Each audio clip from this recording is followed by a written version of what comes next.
mom. Now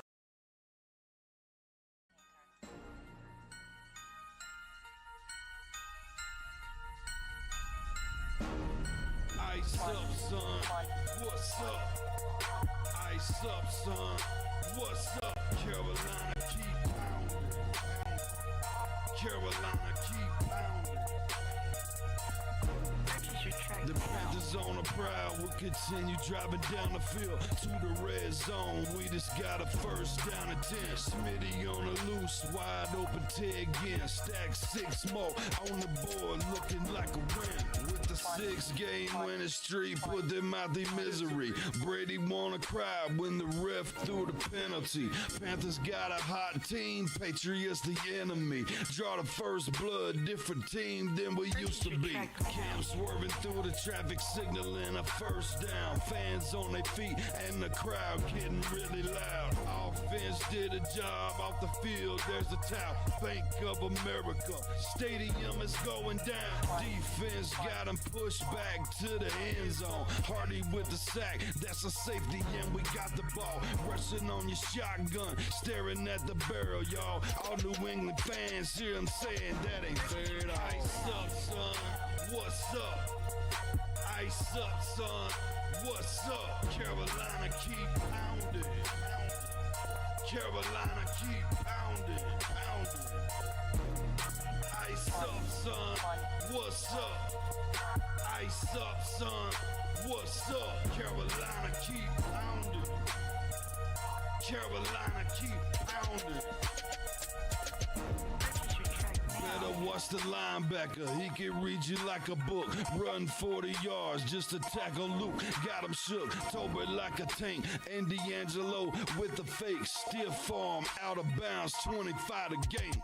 Stewart back, healthy 3 lethal running backs. It's suicide, add the wide receivers, it's a route. Secret weapon, make plays, Greg Olsen make it happen. Keep pounding on these haters, we ain't playing John Madden. Legion of the hometown go boom. Force the fumbles, Panthers making sure the ball is loose. Jack move, Charles Johnson, yeah, he will come attack you. State of mind, mentally and physically, we pass you. Godfrey in the nickel back, and he making sure we're safe. Panthers on the prowl, we gon' come and elevate the state. Hard fought thriller, only 59 seconds left. Panther fans on the feet, heart beating out the chest. Ice up, son. What's up? Ice up, son. What's up? Carolina, keep pounding. Carolina, keep pounding. Ice up, son. What's up? Ice up, son. What's up? Carolina, keep pounding. Carolina, keep pounding. Ice up, son. What's up? Ice up, son. What's up? Carolina, keep pounding. Carolina, keep pounding. Ice up, son. What's up? Ice up, son. Carolina, keep pounding. Carolina, keep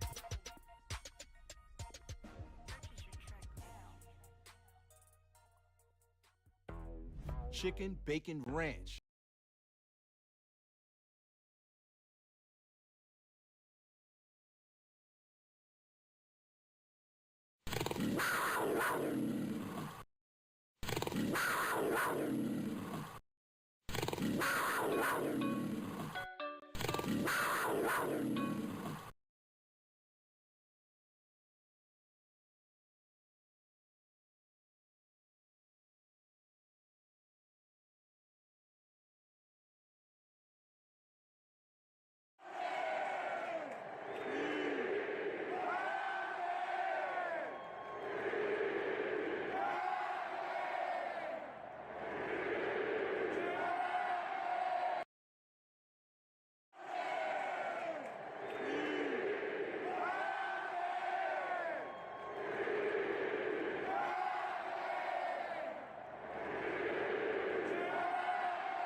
What's up, everybody? How you guys doing?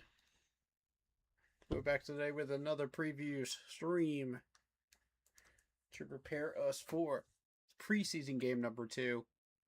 The Panthers versus the Buffalo Bills tomorrow at 1 o'clock p.m.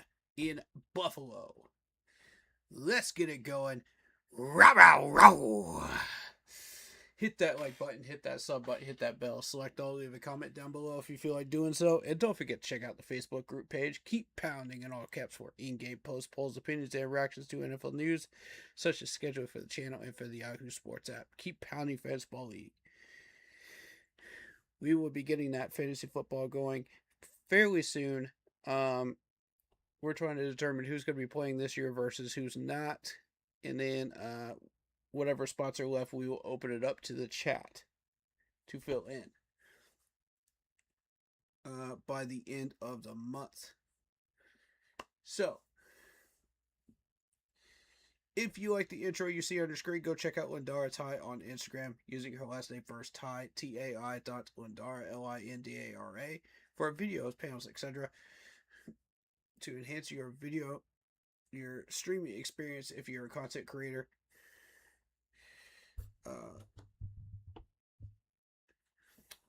Fair pricing, awesome to work with, and just awesome in general. Lindara Ty on Instagram. Go check out Monster Sub and Grub Pizza. Well, Monster Sub and Grub in Spartanburg, South Carolina.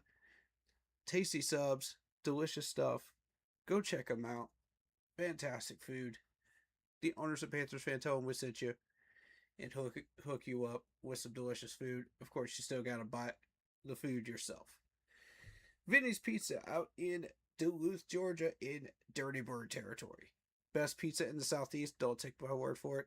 Just try it for yourself when you're going to a Panthers Falcons game in week 2, right? You get your opportunity to try it on the way over. So, don't miss your chance for that. And there's also a music festival going on that same day in the afternoon. So, if that's not your jam and you want to go to the music festival instead, you still get your opportunity to try some Venus Pizza. All right. Shout out to all the YouTubers out there, Panthers podcasters, C3, UNC 2020, Big Cat with 95 The Roar. You got Pat Coltrane. You got Black Cat Panther Podcast. You got... Did I mention C3 already? If I didn't, I did now. Amazing human beings. Go check them out, man. I love these people. One big family. Panthers family, man. It's one roar, man. One roar. Together. And we all lift each other up. As well as Blitzball Champ, who is under our umbrella streaming. Go check him out. He does wrestling, gaming, Panthers podcasts. You don't want to miss this channel. Go check him out. All right. I was told Blitz cannot be with us tonight, so we are going to go ahead and jump right in. Preseason game number 2. I'm excited. I'm hearing some really, really good things about certain players right now. We are going to start with how about Jonathan Brooks getting reps with the ones? Hey, man. So happy to see that. He's earned it. I think he's played a lot of really good ball lately, and Chuba is dealing with a hamstring injury right now. So we will see what Jonathan Brooks can bring to the table for preseason game number 2. In the tight ends room, you got Mitchell Evans doing his job right now and pushing his way up the chart right now over Sanders, which I think is interesting to have a conversation about, because according to the Panthers website, he supposedly pulled in a third down conversion for a big moment 2 days ago in practice. So I think he's gathering a lot of attention right now and making plays and doing all the right things to get himself up the ladder. And it's a really, really good thing right now for that tight end room. Now,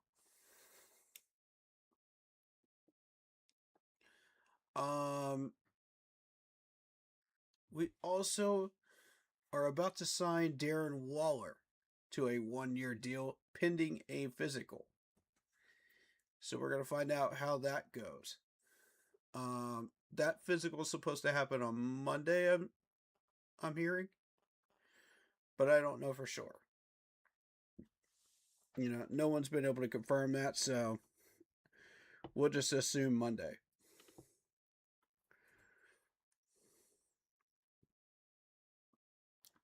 But most of the clips you've seen from the one-on-ones have been Jackson Horn and T-Mac battling one-on-one. And these guys are just pushing each other to the max, getting better and better and better and stronger and stronger and stronger. And I'm so excited to watch this matchup unfold. It's so entertaining during training camp, when you get these one-on-ones with the starters, wide receiver versus a corner, wide receiver versus a safety. Who's going to win these? And it could be a double move, it could be a juke, it could be a number of things that could win that battle for a wide receiver. And for a corner, it's more so stay in your lane, stay with him. Don't get juked out, don't get faked, stay with your man.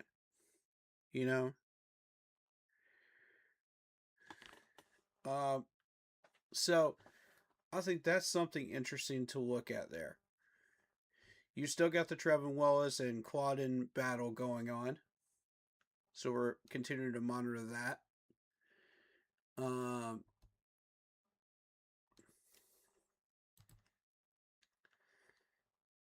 And if you go on the Panthers main website, go to the news section, and there will be a section on how to watch, listen, and follow the game in preseason week 1 officially.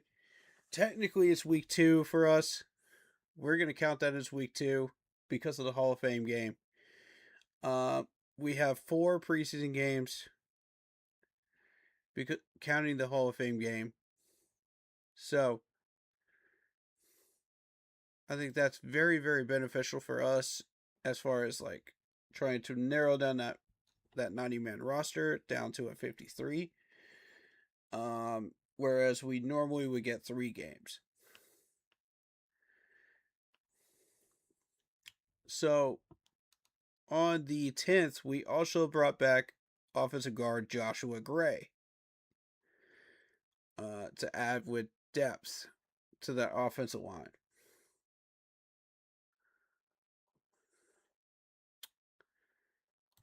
We did a couple of moves on the 9th. Let's see what we got here.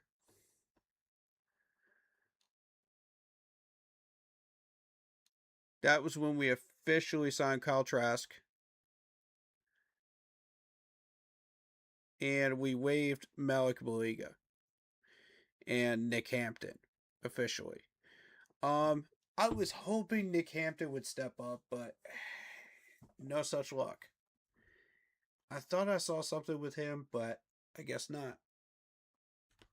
He's been on the squad for quite a while now. So that's kind of disappointing there.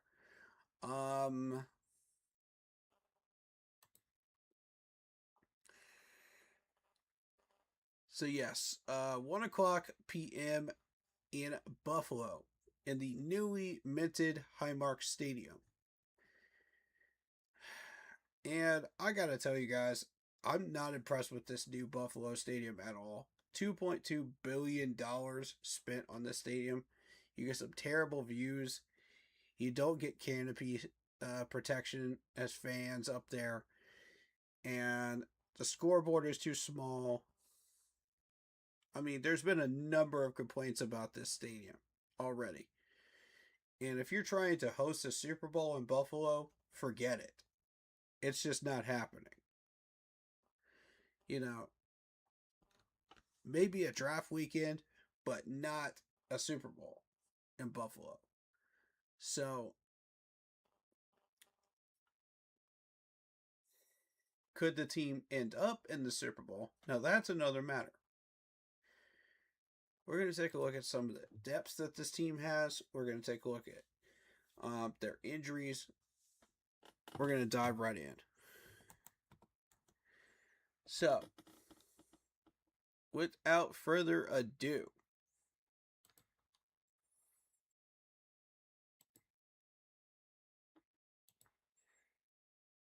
let's see what we got here on the Bills depth chart. Let me put this on screen for you.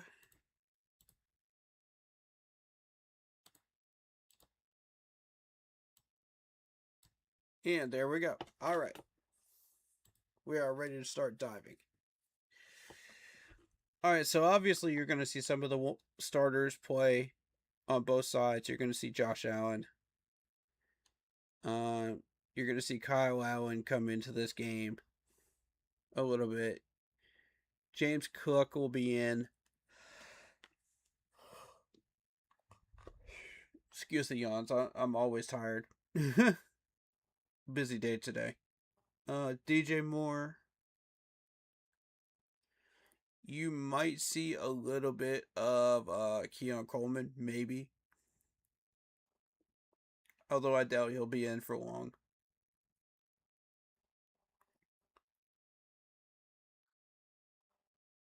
I think they're going to try to get Connor McGovern some more time and Spencer Brown some more time on the offensive line.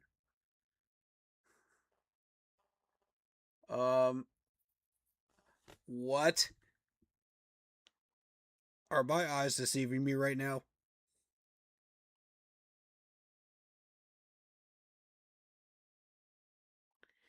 Am I really seeing the name I think I'm seeing in that wide receiver core right now? I know I'm not tripping. Did we really just let the Bills get Mecole Hardman? This dude better be on a expensive freaking contract. I'm about to be upset.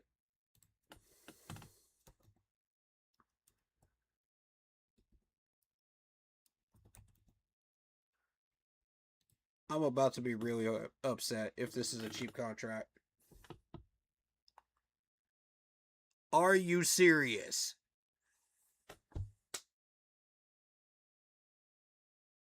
This is a joke, right? This man's sitting on the Buffalo roster for $1.1 million. You telling me we can't afford $1.1 million to put this man in our wide receiver core?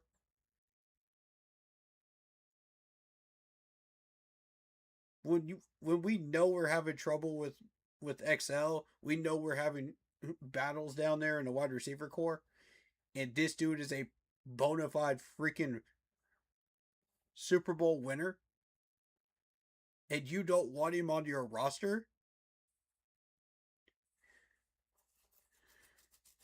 Now hold up.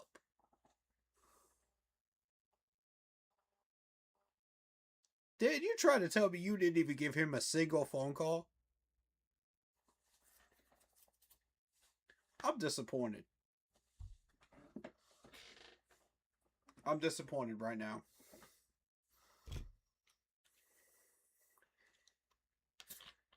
This dude can be bought for a bag of chips and a Subway sandwich right now when he hits the free agent market.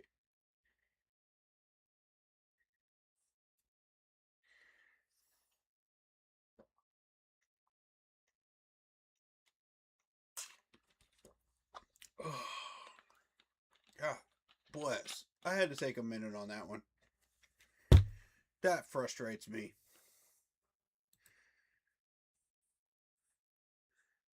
This dude's got 2 rings. How the heck is he valued at 1.1? I don't understand. Someone please explain that to me. Because I don't get it.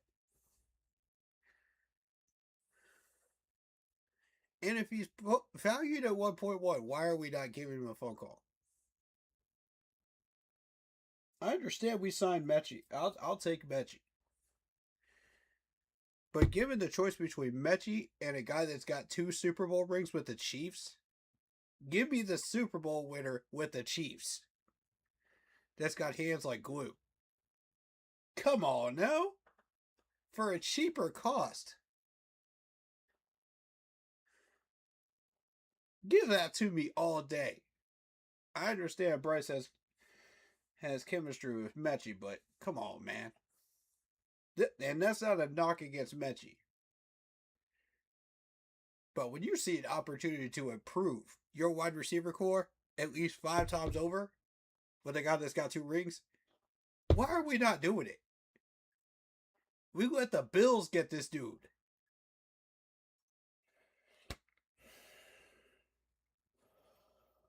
Shameful. Shameful. At least nobody in the South got him besides us. You know? Nobody else in the South got him. I'll take that as a win, I guess. But he's with a very, very dangerous Bills offense now, and that's a scary thing. Oh, boy.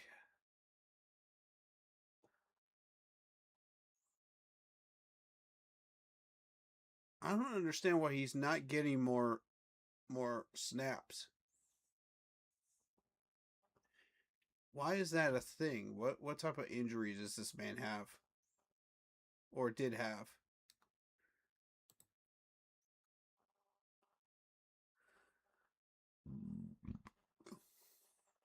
He got traded from the Jets to the Chiefs, back to them, for a sandwich and a bag of chips. For less than $1 million. That was earlier on.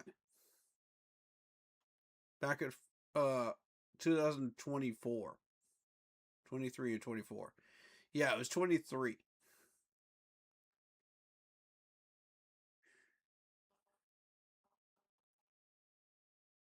He earned that much right there on the trade.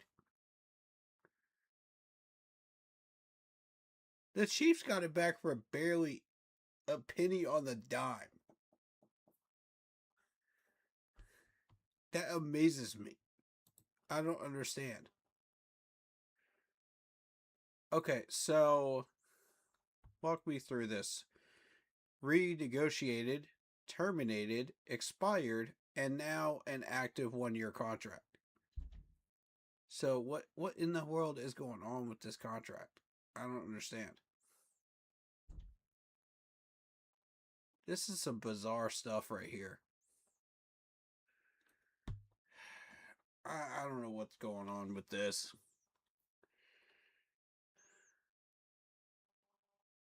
Okay, so he ended up on the practice squad twice during this whole encounter and got 17,500 out of it. Weird. That is weird. I don't... Guys, I'm not even going to begin to try to figure that out. That's not my area. I'm just not happy that they got him and they put him at second string. That's it. They're using him as a slot guy. That's exactly what they're doing. Slot and short yardage guy. Ugh. And we're going to see a lot of them in the second half, I think. Oh boy, I'm not looking forward to that. Let's see how good our secondary really is then. They're going to get tested with him. And they have Zylstra? When did you sign Zylstra? I had no clue they had him. Oh boy. Here we go again with Buffalo taking all our scraps, man. Here we go again. I'm trying to tell you. They got Austin Corbett? All right, Buffalo. We gotta have a conversation. Y'all, no. You gotta stop doing this. Buffalo, you gotta stop doing this, bro. They took Spencer Brown. They took Austin Corbett. There's Cedric Van Pran. Oh my God. And they had DJ Moore and Keon Coleman.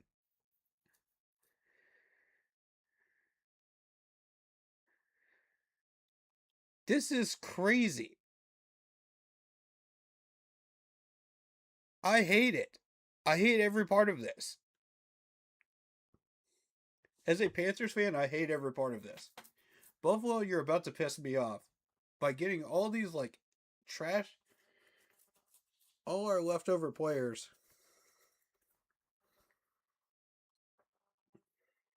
Man. Can we have Corbett back for a year or two? I would like to have him back for a year or two. That would be nice. But, you know, as a backup reserve, that would be cool.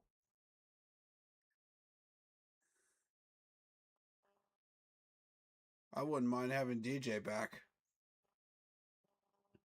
But of course, he wanted out of Chicago, and of course, he found Buffalo. Of course, he did. Of course, he found Sean McDermott.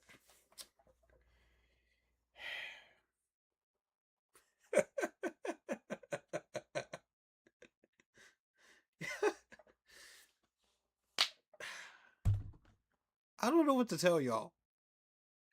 We fumbled the bag on McCall. They got DJ. They got Austin. They took Zylstra from us. Who else is out here? Kincaid? Kincaid's been there for a while. No, Keon Coleman. Keon Coleman was one of us for a little bit, wasn't he?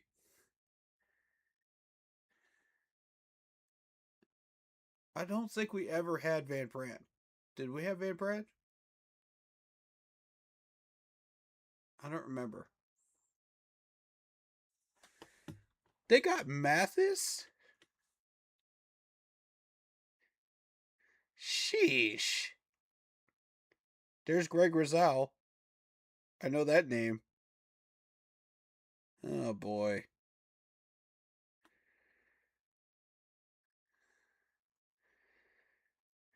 This team is stacked. Oh man, they got Sam Franklin too.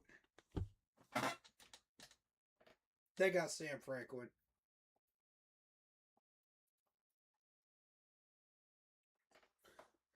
I'm actually mad at that one.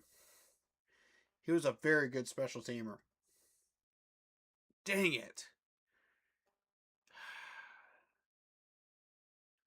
There's DeMar Hamlin. Who is Geno Stone? How is he beating out DeMar Hamlin? I understand why Maxwell Harrison's starting. I understand Gardner Johnson being over Kilgore. I get that. They got D. Alford too?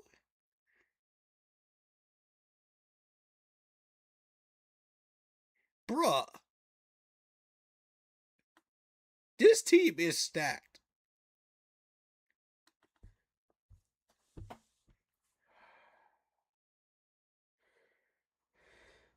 Oh my God. This team is freaking stacked. some of these names I don't need to mention who they are to you because you should already know who they are if you're a Panthers fan.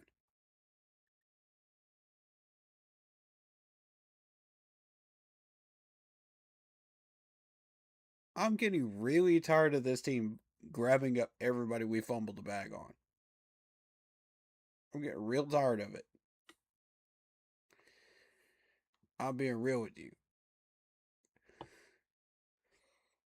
They put Miko Hardman on punt return and kick return, third string, and Keon Coleman at second string on punt return.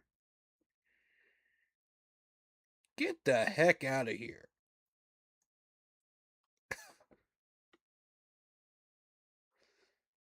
Oh my God.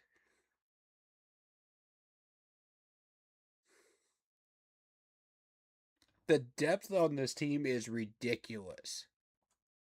Ridiculous. Now, a few of those players that we tossed were on practice squad. I'll give you that. Spencer Brown was on practice squad. Zalstra was pretty much on squad. But I saw a lot of potential in Zalstra and Spencer Brown. I mean, anybody that we saw potential in, Buffalo was like, yep, gotta have them. Gotta have them. If they're third, fourth, or practice squad, we want them. It's like, you pricks.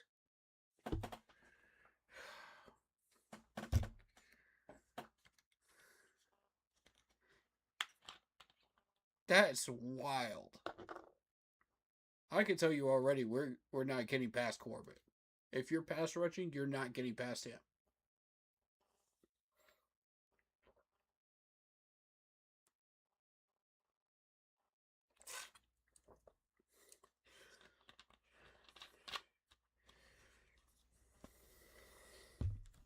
He was one of the two Rams offensive linemen that won the Super Bowl that we had on our offensive starting line. If you're not familiar with Corbett, which you should be if you're a Panthers fan in the most recent 5 years.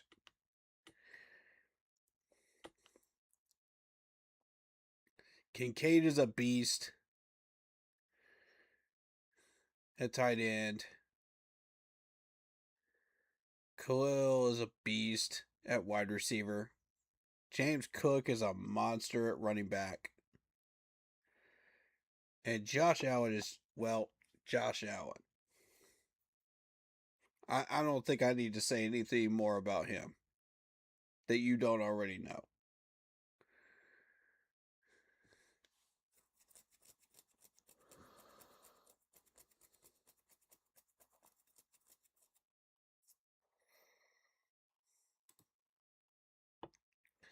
Now, Kyle Allen,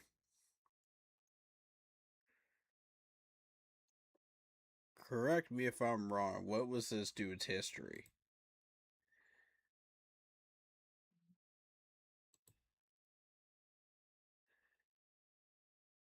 Yeah, we had it.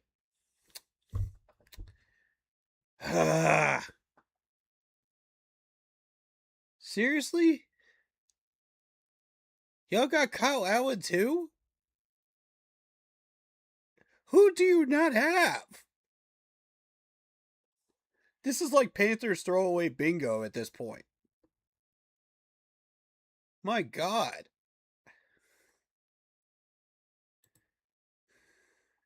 I don't understand this. And the crazy part is, like, I wasn't even aware that they had started picking up our throwaway players until I went through a GMC truck quiz, for our season game against them 5 or 6 years ago. It was to win a GMC truck. And the quiz question was like, how many former Panthers are on the Buffalo Bills roster currently? And the answer was 6 at the time. 6. And they're back up to 6 again.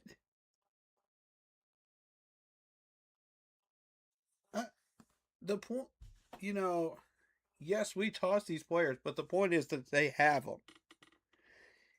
And they put them all in one roster. It's like, what in the world are y'all doing, bro? I don't understand this.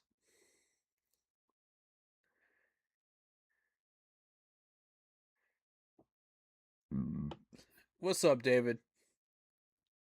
He says, keep. Everybody knows what to respond with. Come on now. Pounding. Let's go. Let's go. Come on, chat. Y'all a little slow on the uptake today. That's all right. Some people want to lurk. That's cool with me, too. And listen, I'm cool with that. But yeah, we fumbled the bag on Hardman. They got Hardman for 1.1. I'm like, dog.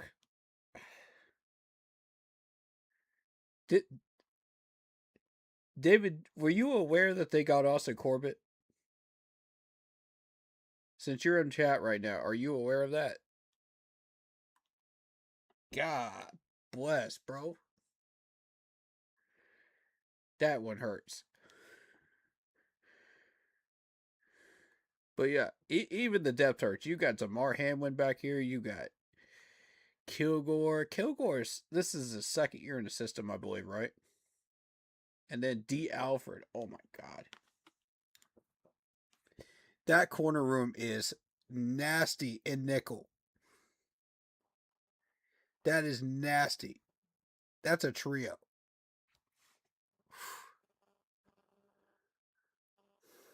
I'm trying to tell y'all right now.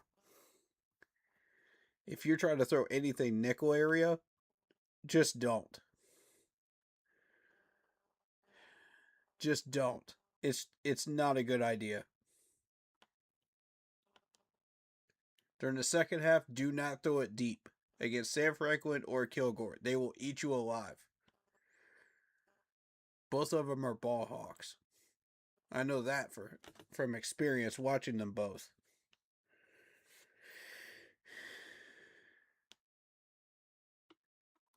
Let's see. TJ Parker's that Clemson linebacker. Yeah. Yeah. He's that Clemson linebacker. 6'3", 263. Yeah, this dude's a beast too. He's a good run stopper. Watch out for him.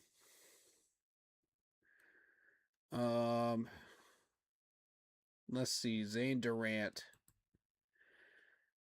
Everybody pretty much knows Zane Durant at this point. 6'1", 290. Penn State guy. Round 5 pickup. Yeah.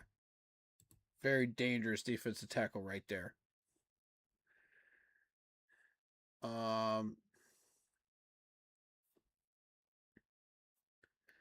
Going into third stringers on defense.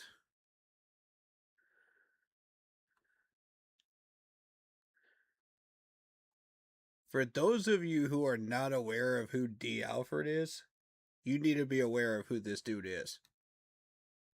He's an animal back there at corner. And the Falcons just got rid of him.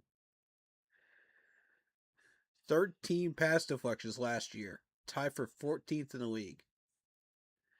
3 picks, 1 forced fumble, and 55 solo tackles.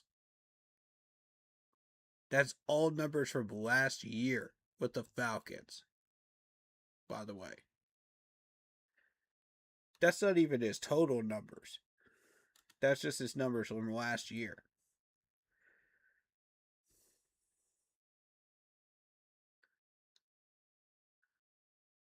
One might have argued that they were fattening up the pig to get rid of him. To sell him at the market. And get fast cash out of it. Or get him off the Falcons' books. But, point being, that's a very dangerous corner right there. And the Falcons screwed up, man. They screwed up big time by letting him go into the market.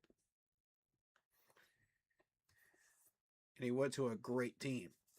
So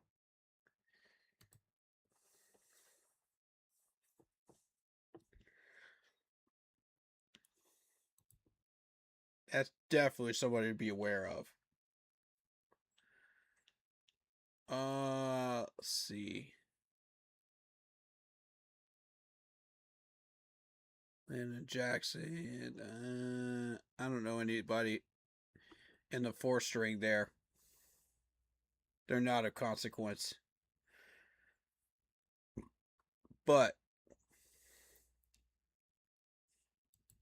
Mathis is a guy that's not talked about much. From Alabama, back in 22, second round pick. He is listed now at 6'4", 312 on ESPN. He had 4 solo tackles last year. Very good run stopper, very dangerous guy. If you allow him to be. If you don't allow him to be, you can easily take him out of some plays. But you got to be really, really good at blocking. And be as big as he is to do that. But it is possible. We have guys that big. And they can't be a tight end.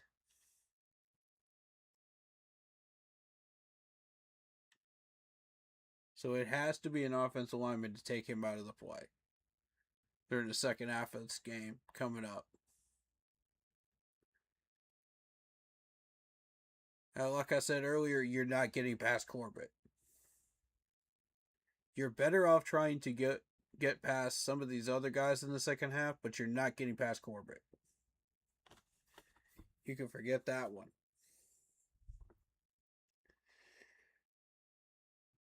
That dude can adjust to swim moves. He can adjust to all kinds of crap. We know how dangerous Austin Corbett is on the offensive line. We knew what we were getting rid of when we got rid of him. And, you know, the management at the time said, oh, we're getting rid of him for money. What did you do with that money? Did you spend it right? Because at the time that we got rid of him, we weren't trying to put together, you know, a Robert Hunt or any of that. You know, it was a year gap before we started going for Hunt and all of them. So I was like, okay, then what are we putting that money towards? It was like a year or two gap in between, as I recall. What year? What year was that, actually?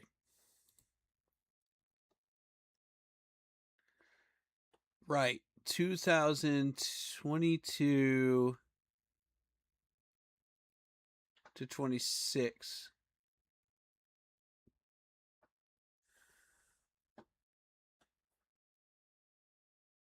Okay. Okay. Then yeah. Yeah. It was for it actually was for money. I stand corrected. It actually was for money, and we needed that money to secure Robert Hunt and a couple of other people. So yeah. I would have loved to keep this dude. God, I would have loved to keep him. I haven't seen anybody play center like Corbett since Ryan Khalil. And Ryan Khalil was the absolute anchor of this offensive line. So, the protections, everything that was called out, I mean, flawlessly. The communication was amazing between Corbett and everybody else on that line. I was actually really impressed. What's up, Block Poppy? How you doing, man? Welcome back. All right, so offensively, you know, in the depth chart, you have to worry about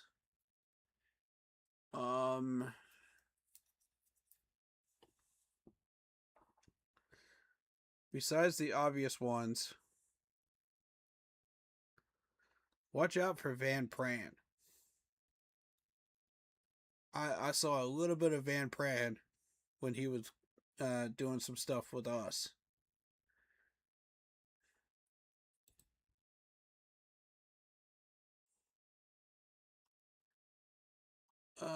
Not with us, but his rookie season. That's what it was. His rookie season. Dude's an excellent pass blocker.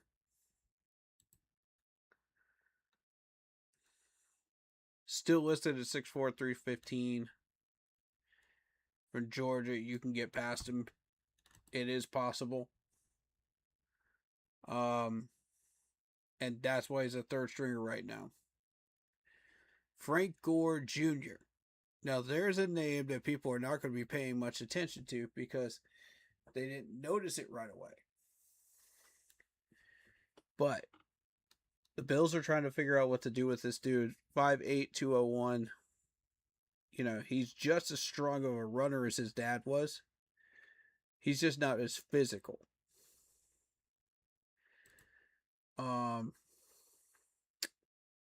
This is his second season.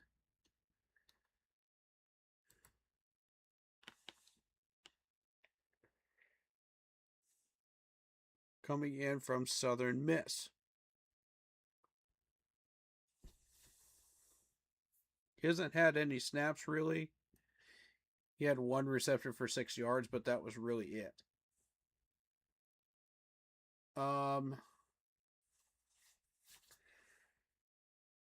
What up? How we feeling? Pretty good, man. Pretty good.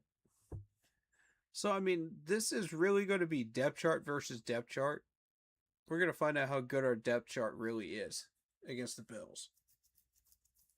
Because they've got some talent, too. So, it's a matter of matchups, technicality, physicality, and just being smart. You know, don't get into altercations with these guys on the field. You know,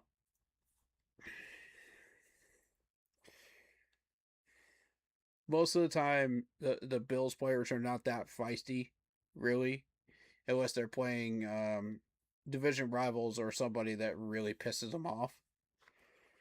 So, but they will play hard ball. So you have to, and they will play physical ball. So you have to really attack when you get the opportunity and defend when on defense when they come at you with some of these really, really good players.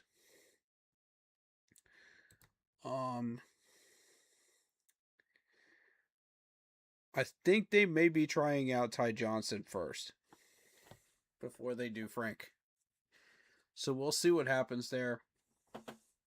We might not even see Frank. Good chance we won't. Now, Zylstra. This is a dude that's got a lot of potential. We know who he is. 3 catches, 20 yards, 6.7 last year. 5th season in the league. And you're looking at a career total of 18 for 28, 136 yards, 4 touchdowns, and 10 first downs. His longest catch was 22 yards. He had 3 catches for 5 last year, 20 yards out of that, and a first down. But, I mean, he wasn't really used. He's a red zone threat.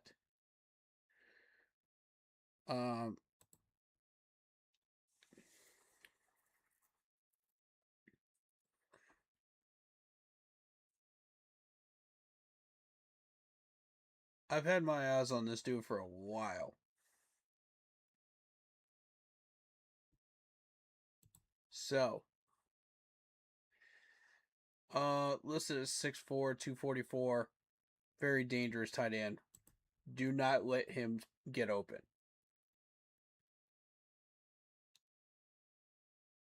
secondary, defensive players, I'm looking at you. Do not let this man get open. We're looking at third string. Third stringers, do not let this man get open. He will burn you for at least one first down. Maybe two.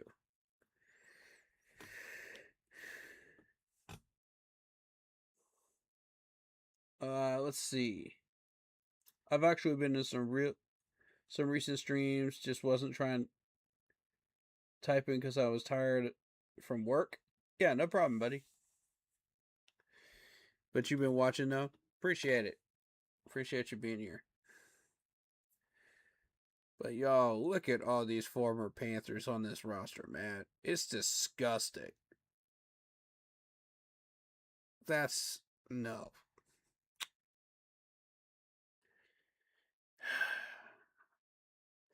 This is exhibit A of why I'm saying be careful who you cut. Right here. Look at all of this former Panthers. I hate it. And a missed opportunity with Mecole Hardman as well. For a really cheap contract. That's basically worth a bag of chips in the NFL now. This is crazy. All right, so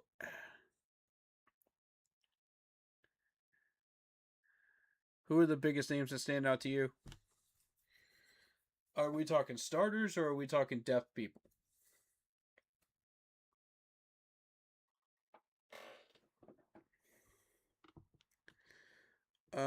Josh Allen, of course, James Cook, DJ Moore, Keon Coleman, Khalil is a beast as well, Kincaid,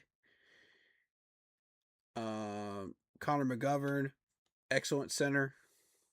He isn't mentioned much, but I really like this dude. 6'6", 318. He's an absolute elephant in center.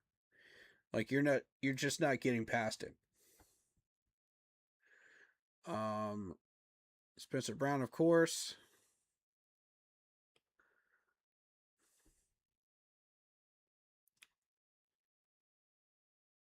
I mean, Ed Oliver. Most people don't know that much about Ed Oliver. 6'1", 287.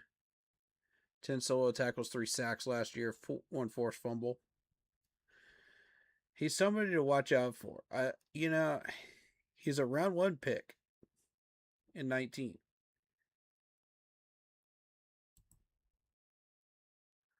So, Maxwell Harrison, of course, on defense. JT Sanders, Greg Rousseau. We should already know that name. Bradley Chubb. Everybody knows who he is at this point. CJ Gardner-Johnson. Everybody's familiar with him at this point. That's your starters. That I think are the most significant. Now, somebody's probably going to point out somebody that's significant, that I didn't mention. But the biggest thing is that the Bills acquired DJ. That's a problem. For this particular game, that's a problem. All right.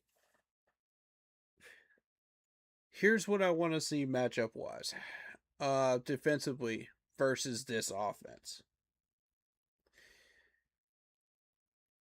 I want oh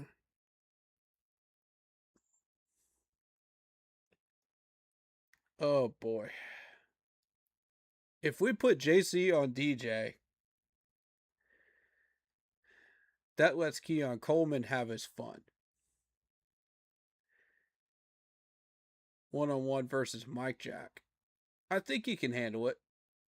I think he can do it. I think Mike Jack will handle that matchup pretty well. Win about 7 out of 10 of those. So I'm not concerned there. It's Khalil that concerns me in those first two drives. Because if you put help on DJ Moore and you leave Mike Jack 1-on-1 versus Keon, that leaves Khalil to have fun 1-on-1 versus our nickel corner and our safeties. That's dangerous. I don't know, y'all. That's a heck of a crew right there.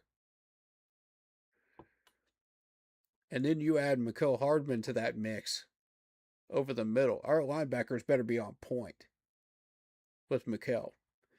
If you're not handling him in press coverage, you're cooked. He will catch every one of those passes over the middle. I'm telling you, the dude's got hands like glue. Very dangerous wide receiver. He's got 2 rings for a reason. Why he's still valued at 1.1, that's a mystery to me. I'm still not entirely sure why that is. I also want to point out Kincaid is really good over the middle as well. He finds ways to get open over the middle, and Dawson Knox is good too.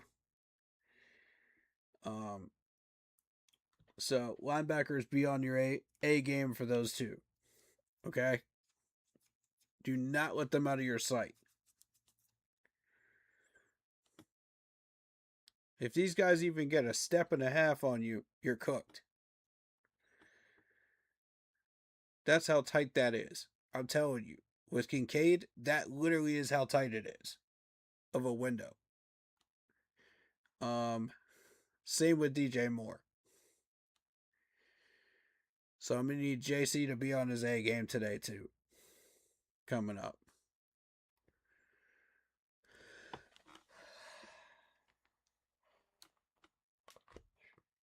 I think we're okay.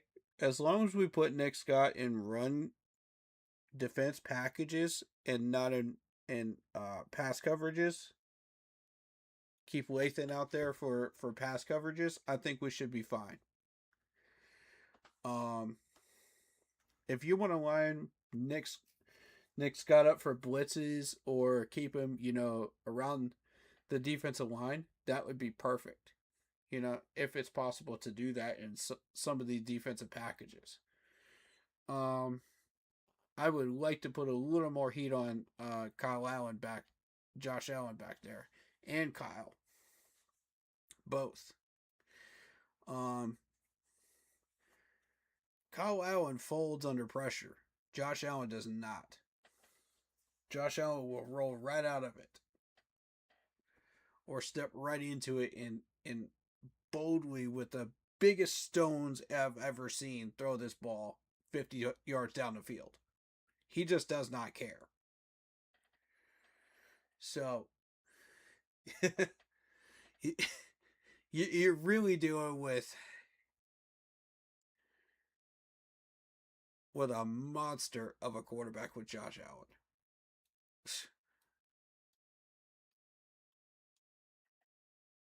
The only solution to that is the same one I proposed against Rodgers and Patrick Mahomes, which is take away their targets.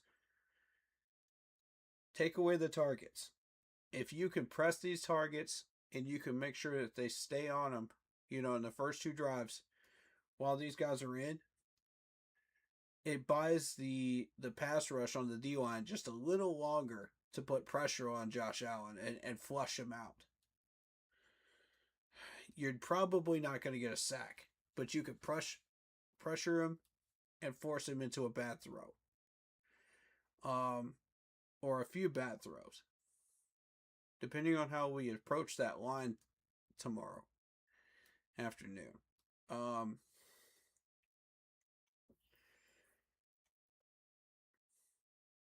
If we're aggressive, I see success. If we're passive, we're not going to have success. Josh Allen is going to shred our secondary. That's just a thing he does. You know what I'm saying? Like, and I'm not saying that we don't have the players. We do have the players. It's just Josh Allen is that good. And I'm not overrating him, guys. He really is that good.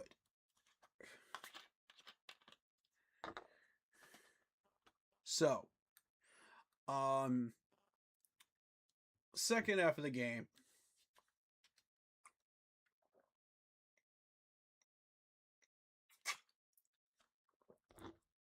we're gonna see Mecole Hardman stand out a good bit. They're gonna give him more reps. They're gonna give Joshua Palmer more reps.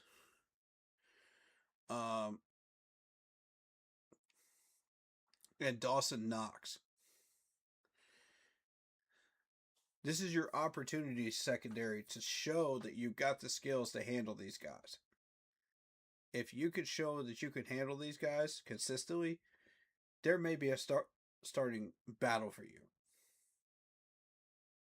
I'm going to go ahead and say it. Because these are tough players.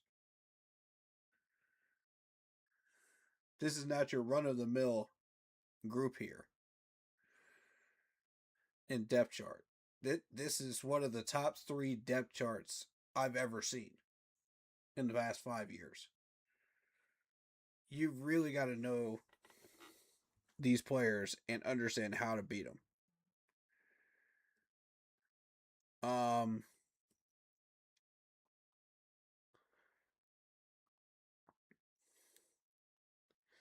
We got a couple of guys that are kind of working on battles right now.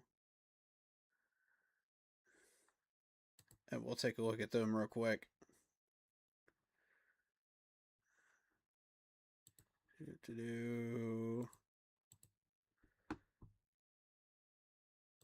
So when we look at our depth chart versus theirs, I think it looks pretty solid offensively, in comparison. Darren Waller, pending a physical, will be joining this tight end room. And he's listed at number 2, which is interesting to me.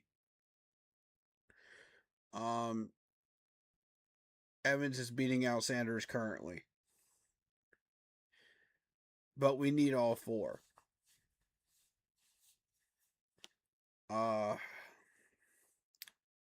Let's see. I'm hearing Sam Hite is having some issues, in camp right now. So we're kind of keeping an eye on him.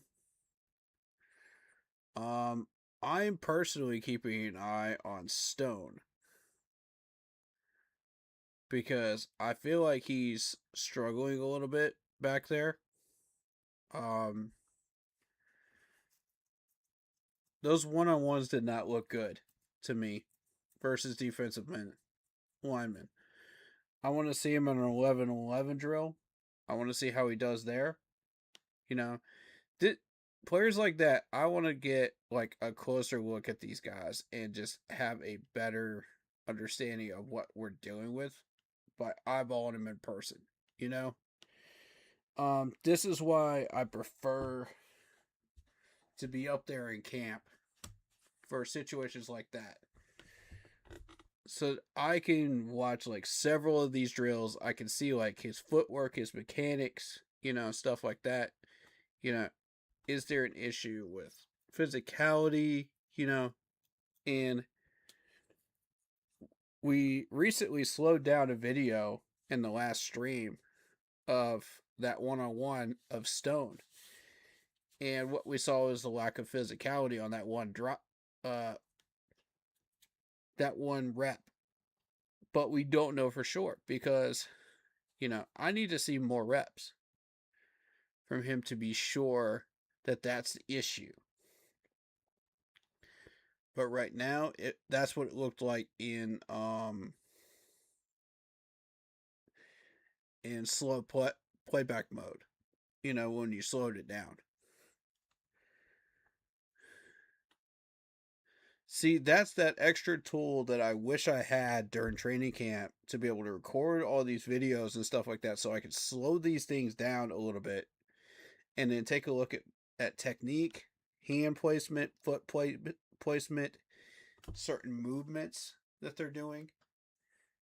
You know, there's a lot of these little mechanics that when you're looking at it live, you know, and in full motion, you're not going to spot all that right away. But if you're an NFL scout, you're trained how to do that. You know what I mean? So, and the coaches have the DVR and stuff like that, so they could slow this stuff down on the tapes when they're studying them. The scouts have that advantage as well of that tool in their tool belt. And I did at one point in the first 2 or 3 years of the channel when I was doing it before the media decided they wanted to ban us from doing that in the fan base. But I think if you have the right tools at your disposal, you can actually figure out what's going on with some of these guys. Then it becomes a pattern if you see it 2 or 3, 4 times in a row. Lack of physicality, if that shows up with Stone, for example, you'll see that 3, 4, 5 reps in a row.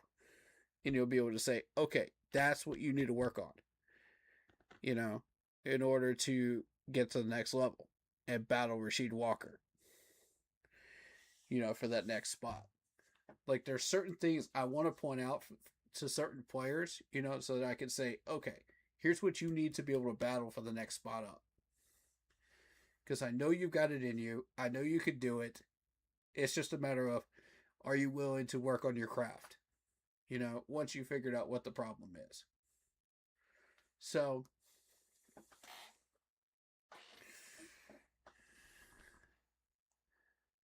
and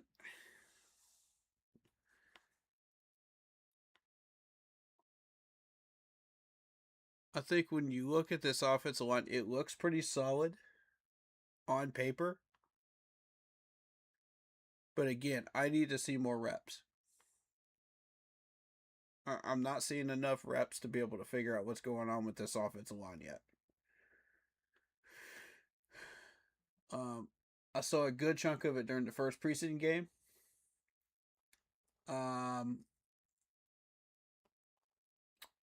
And I think if we can get a real good look at these guys, we'll know what we're doing with after the second preseason game.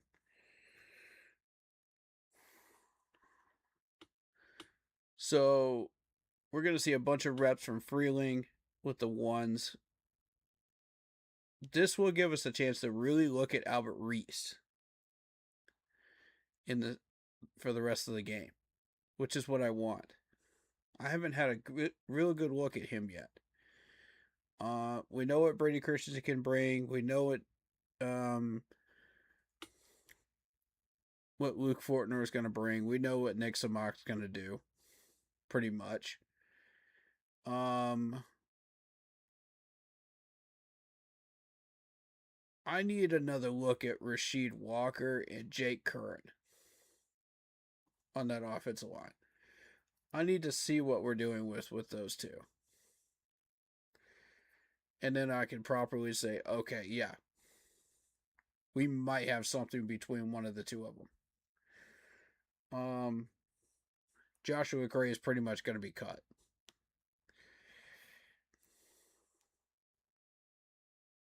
I can just go ahead and say that right now. Elijah Cooks won't make it. Rock Taylor won't make it. I don't even think Rock will make practice squad at this point. But we'll see. We'll see. I didn't see enough of him out of the Fan Fest or the limited footage that they gave us. So I don't know. And he didn't really do anything during the first preseason game, so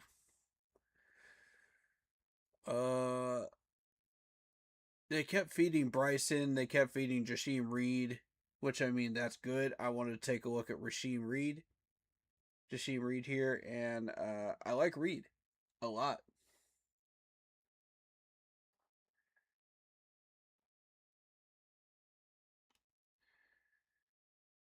We're going to see increased reps from Trevor Etienne and AJ Dillon. So,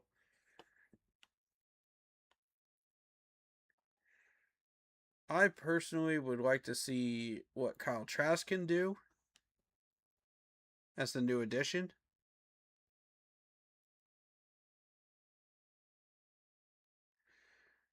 But that's the offense. That's the offense so far. We know what Jimmy Horns Jr. is going to do, pretty much. We know what Mechie's going to do. We know what basically the rest of these guys are going to do. I'm taking a closer look at Pickett and his mechanics as well.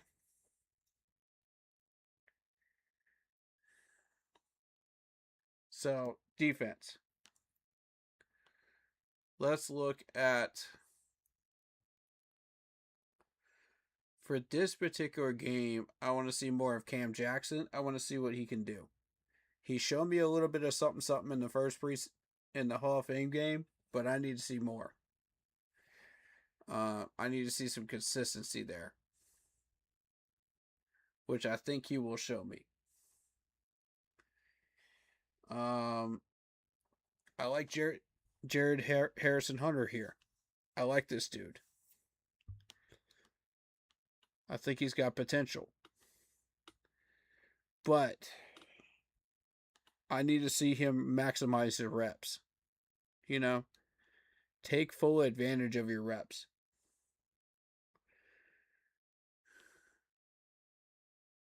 He's a little inconsistent with that. Now, Travis Gibson, I don't know much about.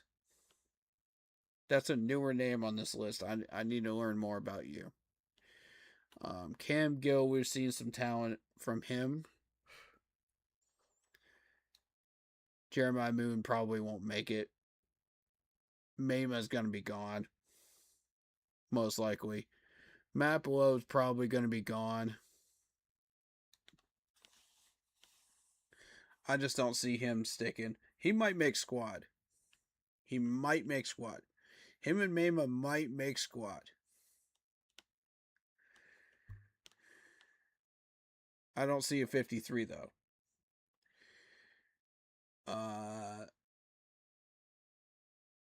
Isaiah Smith, probably squad with him. We'll see how the rest of these preseason games go with him. You never know. He might jump Incoom at some point down the line if you give him enough time, but we don't have enough time for him to really show that he can improve enough to do that. Incoom has been a vested veteran so far, and I like Thomas Incoom too much to really push for that jump yet.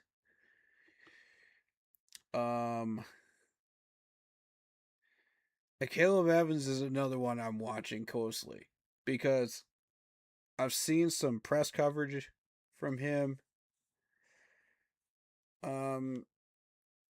Man-to-man press coverage that just, he's getting burnt a little bit. And it's a concern to me. So I'm going to need him to step that up. If he's going to be a number 2, he needs to step that up. Because Will Lee is hungry right now. That man is pushing, and he is hungry to take that second spot. The only reason he hasn't yet is because Evans is a veteran. And he's been doing little things veteran-wise that Will Lee has not been able to do yet because he's still a rookie. and he's still got a lot of learning to do. So we'll see how that battle plays out. I'm watching that one very closely. Very closely. And Nicholson started to jump into that a little bit during the press training camp live that they showed us. I think that was either Monday or Tuesday. Yeah, it was Monday. He started making a couple of plays during that camp day, and I was like, okay. So we'll see how he does. I'm watching him. I want to see how he does during a live game. I want to see him get a few more reps and battle it out with Lil Lee. Let's get a three-way competition going here for number 2 spot. We know what Mike Jack can do. I want to see a three-way competition here.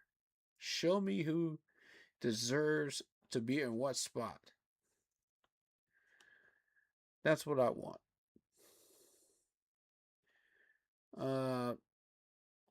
We got Zachy Wheatley here. I want to see a few more reps from him.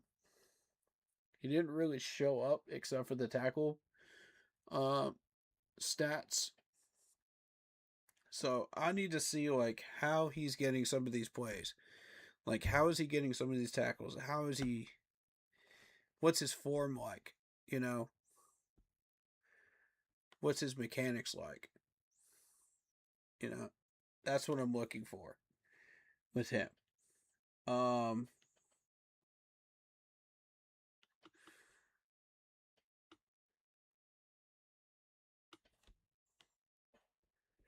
Wait, did I just see a notification?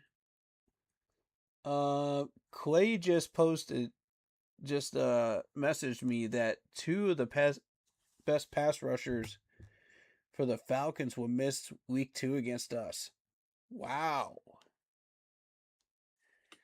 That's big right there, man. That's big.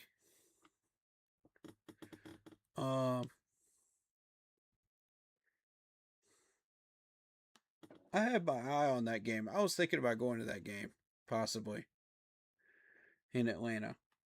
It would be tough to swing it, but it might be possible.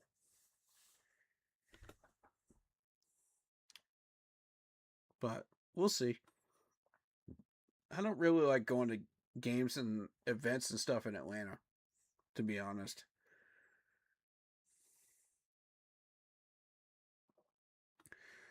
For a Panthers game, maybe. Maybe. That might lure me. And if it's a strong enough concert for me to go to. Maybe. But it has to be a really good one. It has to be one of my top 5, you know, for me to go there.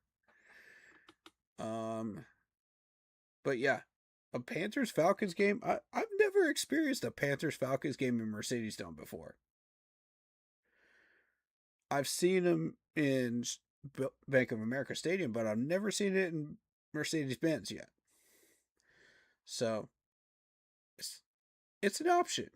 You know what I'm saying? It's an option. Let's continue here.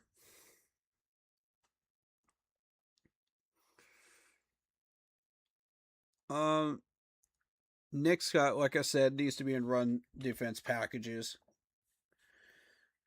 if he's going to be the most effective that he could be out there.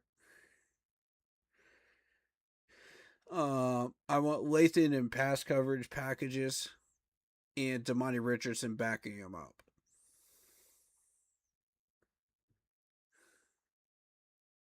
I've said that many times. I know there's going to be some people that don't agree with that, and that's fine. Fair enough. You can disagree all you want, but Nick Scott is garbage in pass coverage. You can look at his pass coverage numbers and see that for yourself. Don't just take my word for it. Look up the stats. I'm not going to harp on that. We're going to continue. J.C. Horn, Robert Rochelle, Tyreek. I need to see more from Tyreek. I need to see what this dude is really made of. I've seen a couple of plays, but I need to see more. Robert Rochelle has been here, and he hasn't really done much. He's done just enough to earn that next spot up.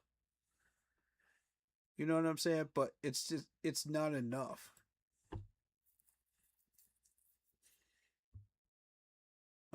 This is his 6th season. So, I mean, he's been here for a year already. And he's kind of been a little bit mediocre, to be honest. From my perspective, anyway.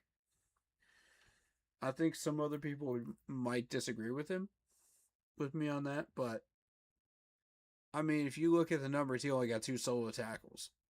They didn't really give him many opportunities. But you're lucky at like 24 solo tackles out of 30, which is a positive. 3, what is that, fumble? Yeah, fumble recoveries, which is a very useful stat. And a pick. So 4 pass deflections I see on the stat line here. So I mean, I see some potential for him. I see something there on the stat line. I need more though. I need more consistency.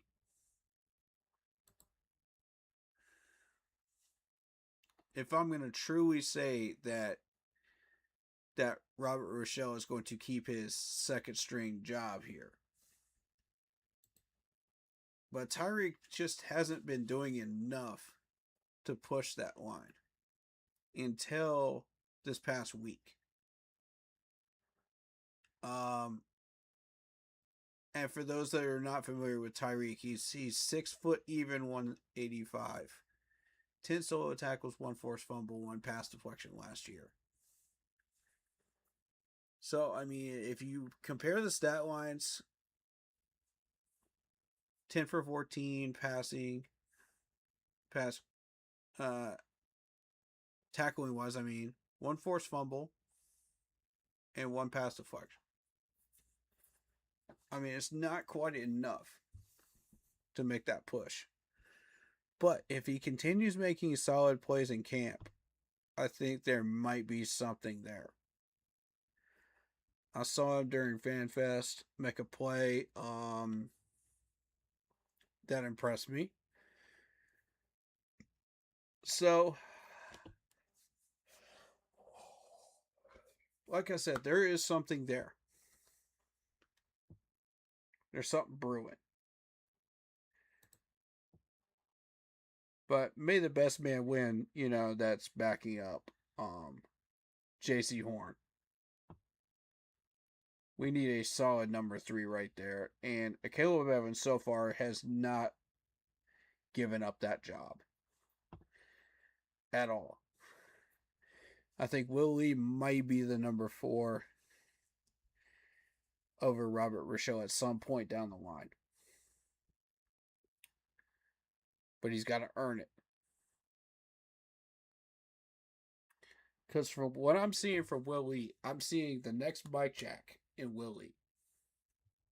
In how he attacks press coverage, how he attacks tackling.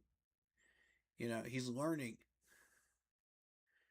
from Mike Jack. He's learning from J.C. Horn, which, I mean, these two learned that their traits from, guess who? Josh Norman and James Bradbury. So, when you're learning from those two, who were Super Bowlers in their own right, Super Bowl appearance players, you're doing something right. And these guys were multiple Pro Bowlers, too, by the way. And attention getters on the news media. So, if you're learning from that crew, you're doing something right. So I suggest studying that film on Josh Norman, Bradbury, um, and learning from Mike Jack and learning from J.C. Horn as much as possible. Will that way, like, soak that stuff up like a sponge, and I'm telling you, refine your technique. You know, adjust it, perfect it, and you'll be on the right track to being the next Mike Jack, on this corner room and being a major impactful player very, very quickly. And I mean, Caleb Evans is not getting any younger. Let's be real. This dude is 27 now. And we like to keep our young players. So keep that in mind. So you might see a battle in the near future between Caleb and Will Lee. Very, very soon. He's going to challenge him when he feels ready.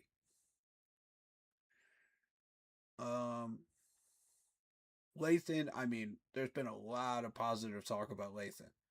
I'm very excited about this dude. I spotted him early in that draft, and I said, yeah, I like him. In that draft process, when we were looking at mocks and everything else, I liked everything I saw in those scouting reports. And I said, yeah, put him on the radar. Put him straight on the radar. Because we need a solid safety. And we grabbed him. So he's here. He's ready to rock and roll. He's doing his business. He's taking care of business and doing what he does. I'm happy with it.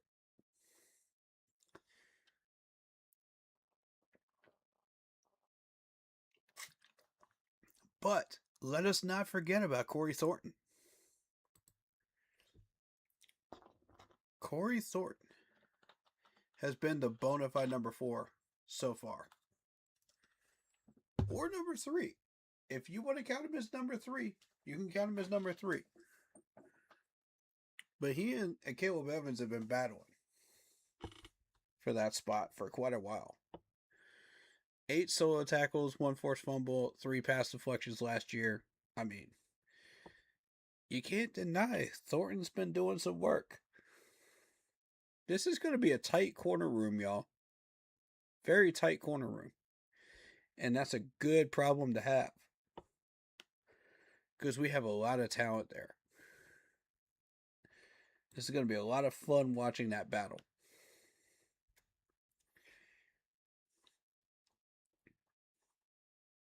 And Buffalo's wide receivers are really going to test us in the right way. They're clean players. They are physical. They're aggressive. And we're really going to find out who these corners are.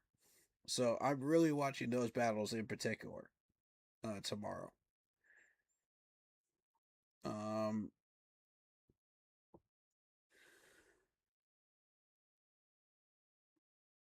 So we've got Trevor Etienne as the kick returner and punt returner.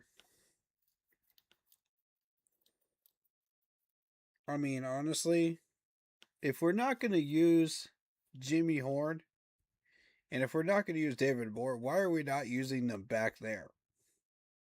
That's what I'm saying. Like, yeah, they're valuable, but they're not too invaluable that we can't lose them at this point. You know what I'm saying? Like, I feel like Trevor's just kind of falling off the wagon at return man right now. He's been kind of mediocre. I haven't seen enough out of his return game to say, oh, wow, that's impressive. He got to the 45-yard line, or, he got to the 42-yard line, or, something like that, where he normally would not have pushed past those defenders. Previously, he got stronger, or he got more physical, or he got faster. Something has to progress with Trevor Etienne. Because I just keep seeing the same mid return game. And I'm like, okay, well, a lot of teams have a mid return game. But it could be the difference between field position, and attacking on the next drive rather than just being passive on the next drive and staying within your own like 30 or 40-yard line starting a drive. You see what I mean, guys? Like, that's what I'm saying. Like, if he can step his game up just a little bit more, that field position battle could turn into something really interesting very quickly. But that's got to be up to him. Is he ready to do that? We'll see. What's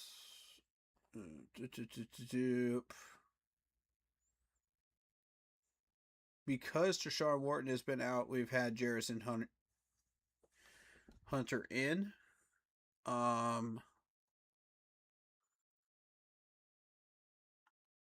The only reason Darren Waller is listed as questionable is because he hasn't passed his physical yet. So you may or may not see him out on the field. If you don't see him on the field, then Mitchell Evans will get the majority of those snaps, and so will Sanders.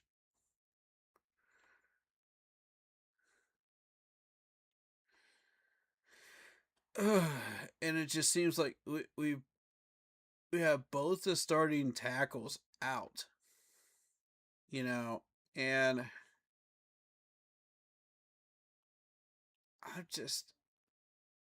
I'm not a fan of having offensive line injuries like this in the preseason because it could really impact the first 4 games of the regular season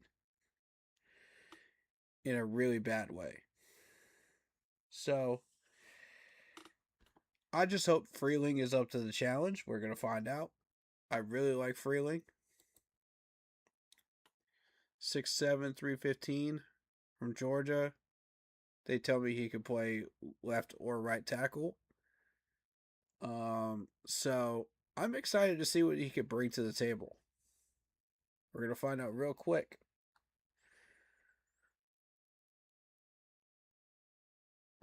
So Freeling will be dealing with the same first and second stringers that Kenny Pickett will be dealing with. Because Kenny Pickett will be getting the majority of the snaps in the first half. So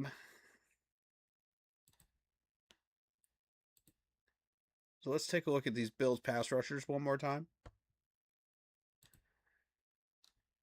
Let's see what we're doing with here. Greg Rousseau is a really, really good pass rusher. So we will see how that plays into the matchup there.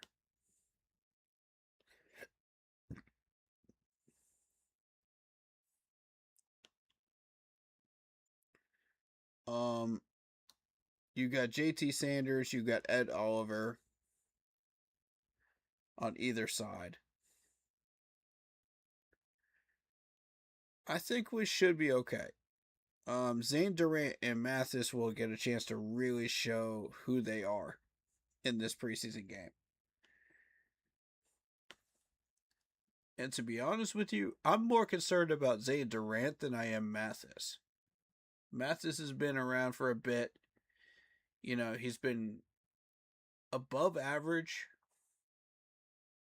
in the last 5 years, but hasn't really moved the needle, as far as like getting to the point where he is a dangerous guy again. But he's on the verge, of that.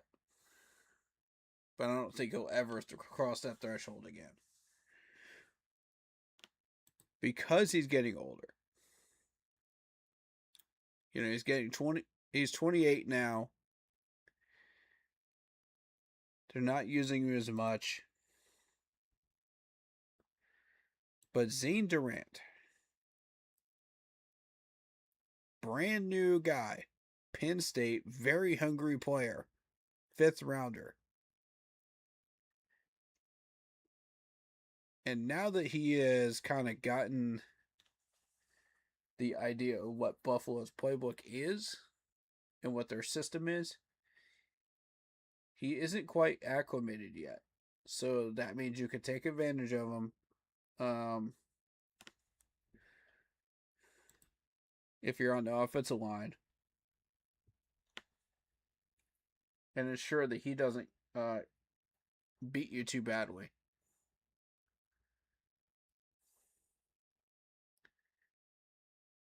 Now, here's the thing. If we have Stone in, my concern then becomes Stone can't block against a hungry defensive end like that. So if Zane Durant stays in for a significant amount of time to where Stone comes in, and they're about to switch out Zane Durant for Tommy,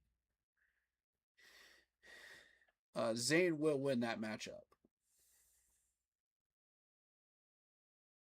So I want y'all to be aware of that. If those two end up facing up against each other, Zane Durant will win. 8 out of 10 times right now.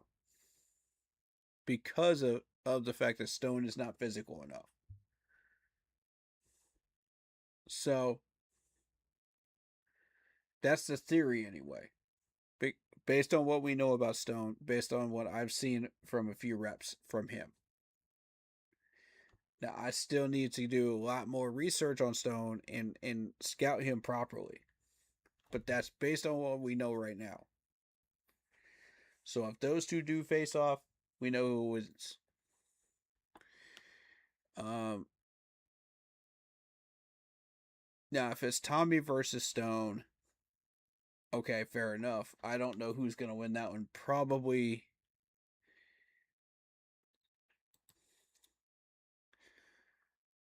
Well, you are a 2-year veteran in the league, Zion. And Tommy, you are also a 2-year guy. A 1-year guy, at least. So, I'm going to be real with you. I don't know who's winning that matchup. It depends on who wins more.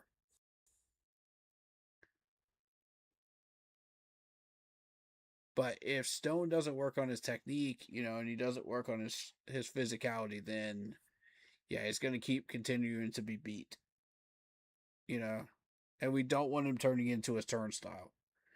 So, continue to work on those inside blocks. Continue to work on stuff like that. Speaking of inside blocks, who was it that kept getting beat on the inside block? Who was that? Give me a second. I want to look at something. Y'all bear with me for a second. I'll know the name when I see it on our Panthers roster. I'm telling you, I will. But I need to see it in the depth chart. I need to see it in depth chart form. And then I'll know for sure who it is.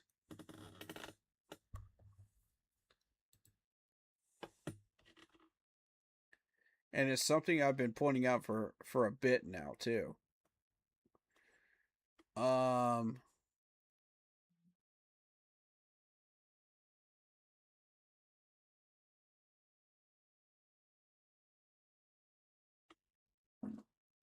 Let's see. Was it Zavala?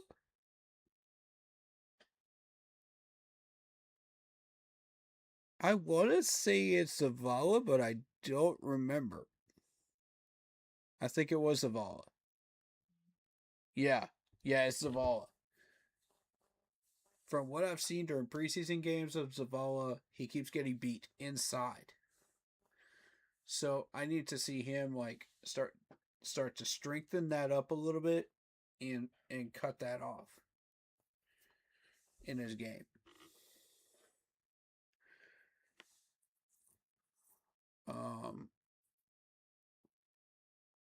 Then at that point, it's a really tough competition between Zavala and Jake Curran. If Zavala can straighten that out.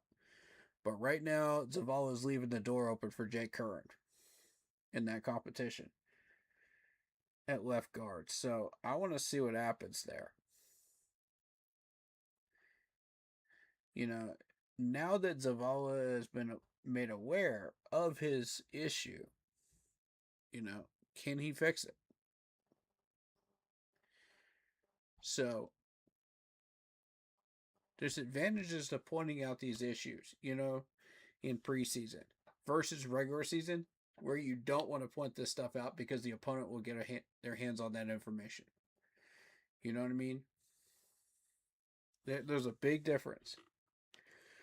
So you have to know when to put that information out there and when not to. In this case, like, everybody's pretty much got a book of Zavala where they know that he can be beat on the inside anyway. So it's not information that everybody doesn't already know. So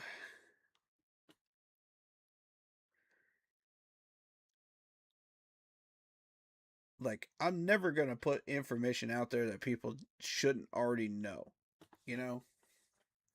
that these coaches already have a book on these players on. And it's been proven throughout regular season games.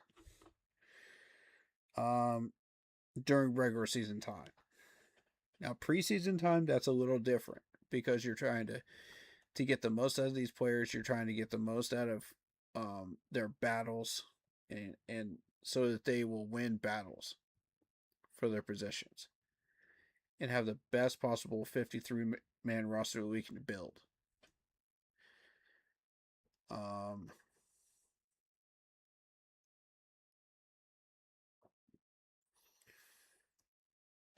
I haven't seen Garcia really do anything. I haven't seen Hall do anything, or Tyrone. So, y'all got to show me something. Like, where's the pass rush?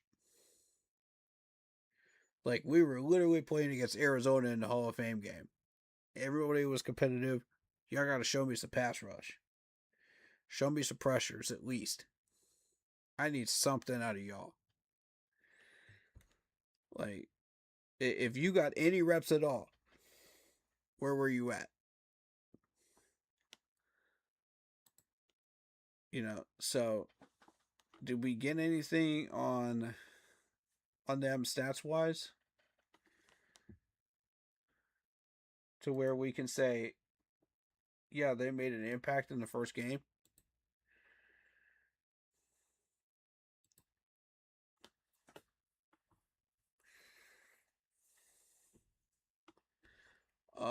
Let's find out. They're not going to put up preseason numbers, are they?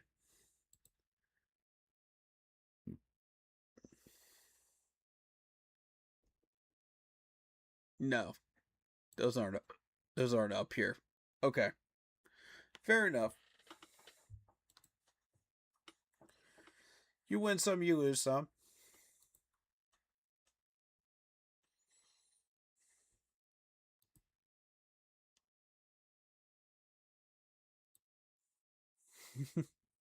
Oh.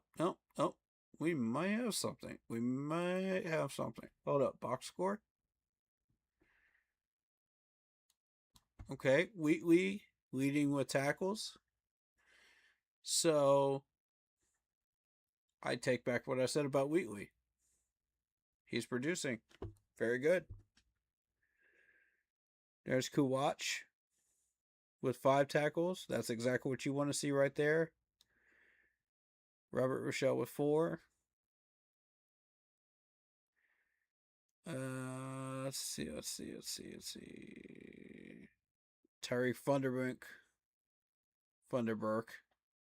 I like that last name, Funderburk. That's a fun last name to say. 2 total tackles there. Harrison Hunter with 1. He's got an interesting stat line there. That's pretty good. Tyus, yeah.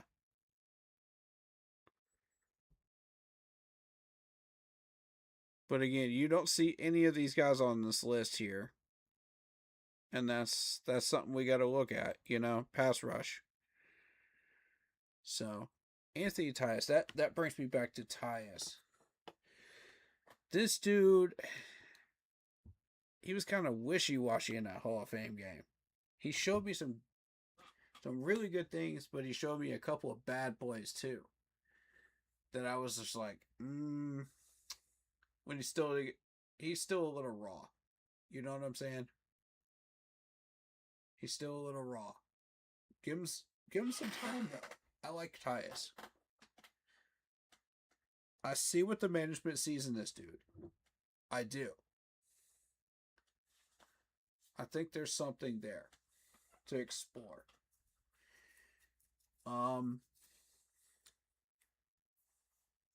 I think with a little time, and development, I think he could be something good. He could give Etienne a run for his money back there. I'll say it. If he gets enough development, he gets enough reps, could be an interesting battle.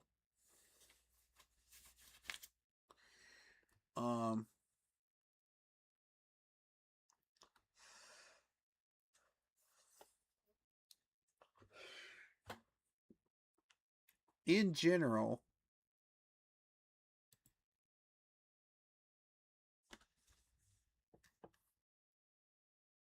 we're dealing with a Buffalo team that is very dangerous.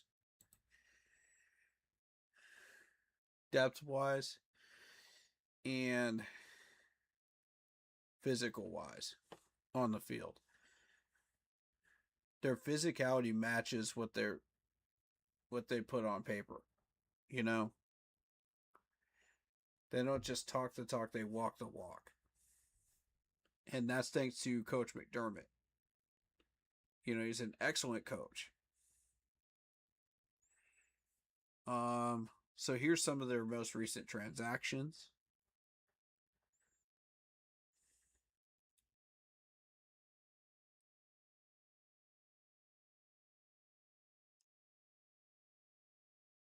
And there's the Shane Zylstra contract right there.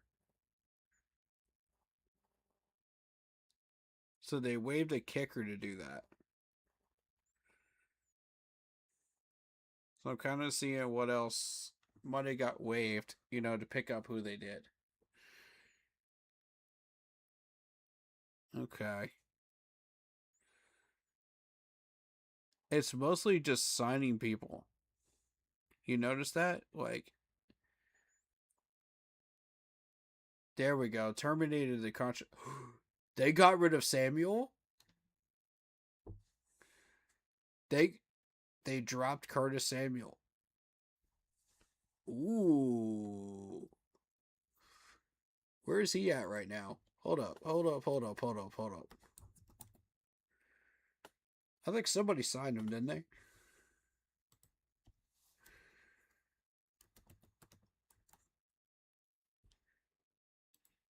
If this dude is a free agent, no freaking way.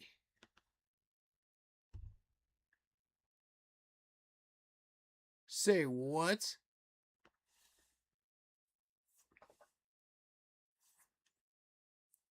I'm not saying we got the money for him, but sheesh. Can you imagine if we brought him back? How nasty this wide receiver core would be with the West Coast with him in it. Oh my God. That would make up for Brazel. That would more than make up for Brazel. I can say that right now, confidently. But, it was 15.7 last year. What was his last contract? His last contract was what? A 2-year deal? Was it a 2-year deal? Oof. And he got 9 million out of that deal in 2025. Ah, that's still too high, bro. God, I wish we had never moved him.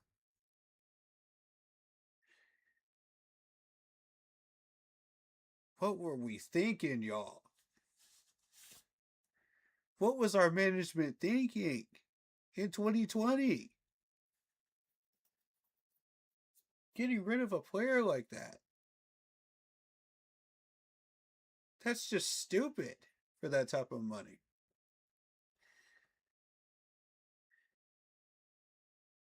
Washington comes in and gives them an entire bag of like, what? $28 million? You know, it's like, my God, 29 million. But, once he got his bag of money in Washington, now it's back down to 3.4, for the first year of this Bills contract and 9. So I mean, it's like you there's a window that will open for Samuel to return to the Panthers at some point down the road. If that contract number keeps going down slightly every single year, we could get him at a discount of like somewhere between 5 to 7 million for a year. I could see it happening. You want him for one more year, you want to re-sign him, to have him retire a Panther, it could happen.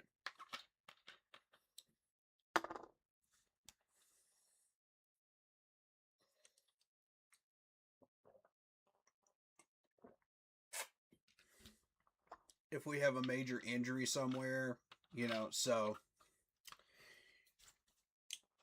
say XL goes down, say T Mac goes down, you need a veteran. And this dude's sitting there, at a discount of like $7 million for a year.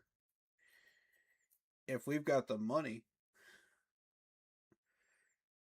and we can still do operational things, during the season in an emergency situation, I say jump on it. The water is warm. You know what I mean? What's up, Chris? How you doing, man? He says, "Go Bills." Hey, good luck to your Bills. We welcome all 32 teams fans in here. Welcome. We encourage healthy debates here, so please do share any info that you want us to know about your Bills team. We'll look up any players you want. And, we'll give you an opportunity to speak your mind too. Freely, without judgment. So speak your mind, my friend. Speak your mind. But yeah, he says go Bills. But yeah. Good luck to your Bills. You're going to need it. Both our teams have a lot of depth. This is going to be a real interesting game. It's going to be a real competitive game. I don't bet on preseason games, so I would say, if you're putting money down on this game, be very, very careful. This could come down to 3 to 7 points, somewhere in that range.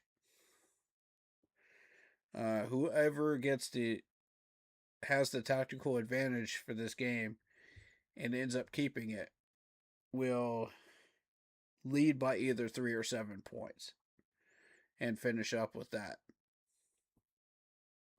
as the winning score.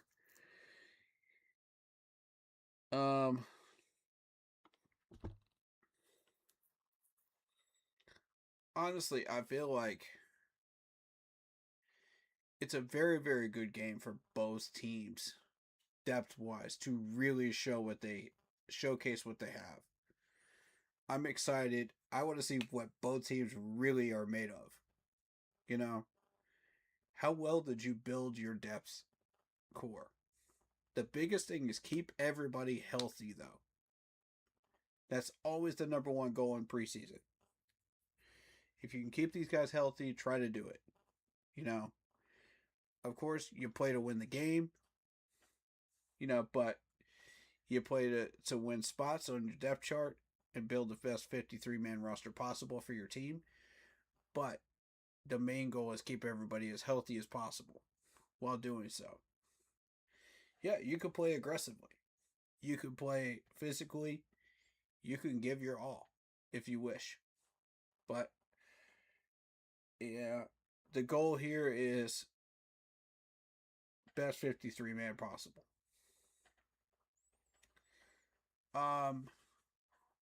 What's going on, E-Money? Bentley. He says go Birds. You're talking about Eagles, huh? The Philadelphia Eagles fan up in here. Interesting. Welcome, welcome, welcome. Like I said, all 32 teams fans are welcome here. Come on in. The water is fine. We welcome all 32 teams fans. We encourage healthy debates. It's all fun here, man. It's all enjoyment. You are free to share any opinions on your teams that you wish. Just be respectful. And healthy debates are definitely encouraged. Come on in.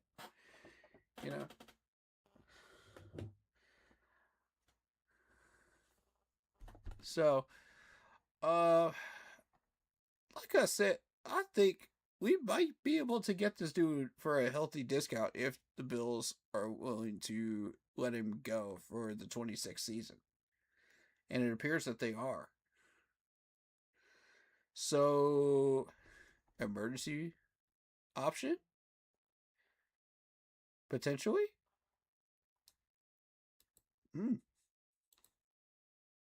I'm just saying.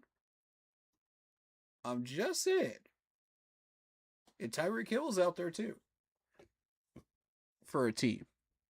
But that contract, my lord, that contract, I see why he's not signed yet. Nobody wants to sign that for that type of money. Not at his age.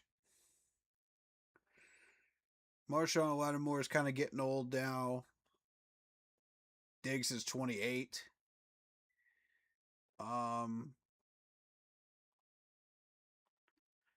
Didn't somebody sign Diggs? I thought I heard somebody sign Diggs. Reddick's out there. But Reddick's 32 now. We let the Buccaneers get Reddick, man. Shame on us.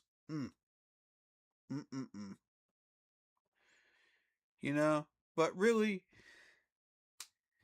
he wasn't. At the time we let go of him, I feel like we improved. So, I'm not that upset with that move, to be real with you. Joey Bosa's out there. Is this an updated list? I think it is. Cam Robinson for $10 million.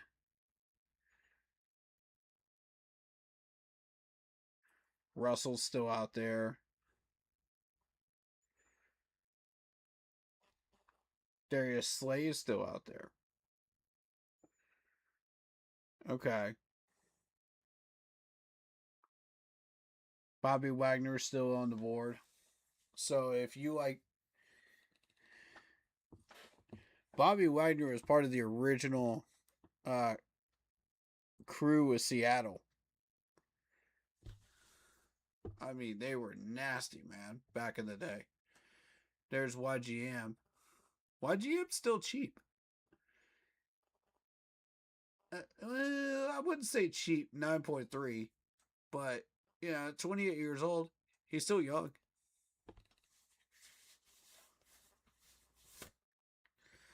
Levante David. Nobody wants him anymore. Yeah, and there's Curtis Samuel right there. He's valued at anywhere between 8 and 14. But I think if you got him for a family-friendly discount, in Charlotte, if he wanted to come back, you'd be looking at anywhere between like 5 and 7 for 1 year. Probably upwards of 7 to 8.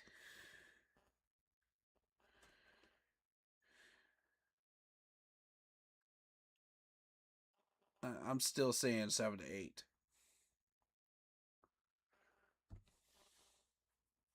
You can still kick the tires around with him if you wanted to.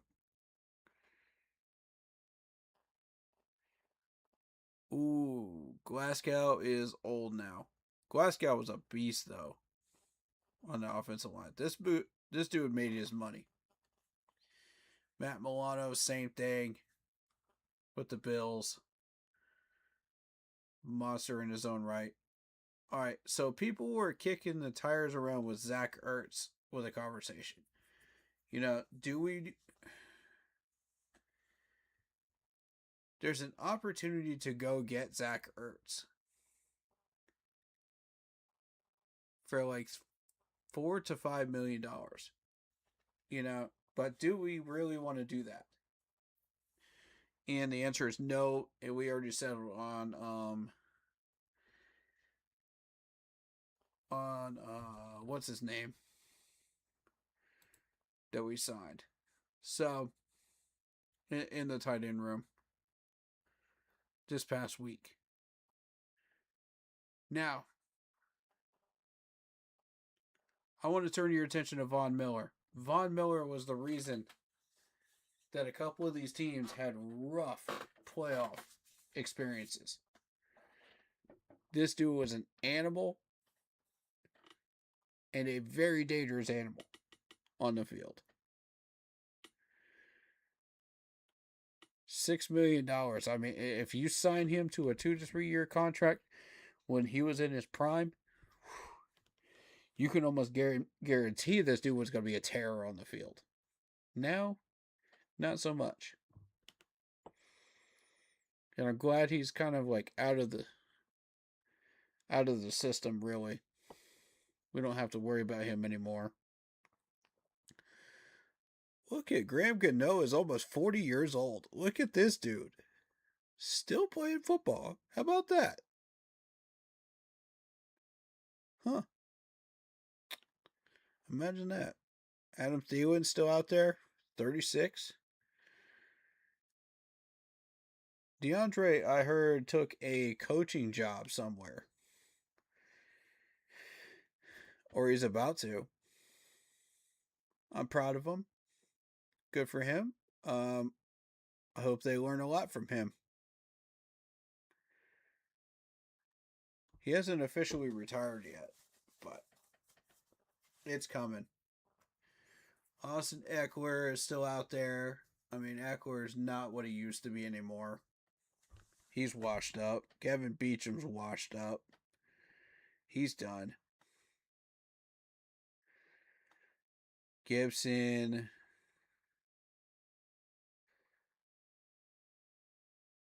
Greg Gaines. Okay.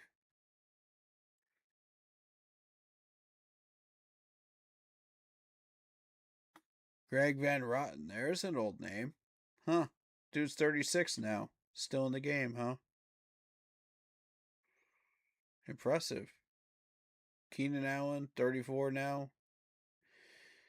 God, I remember watching Keenan Allen when he was younger in his career. Dude was great.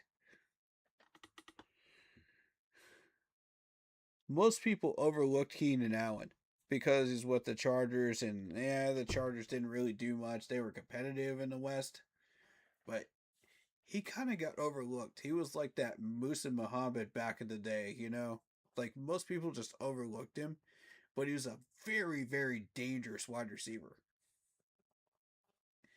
And, the dude made his money for sure. He's one of those players I really, really like, and I feel like he deserves a ring, at some point. But,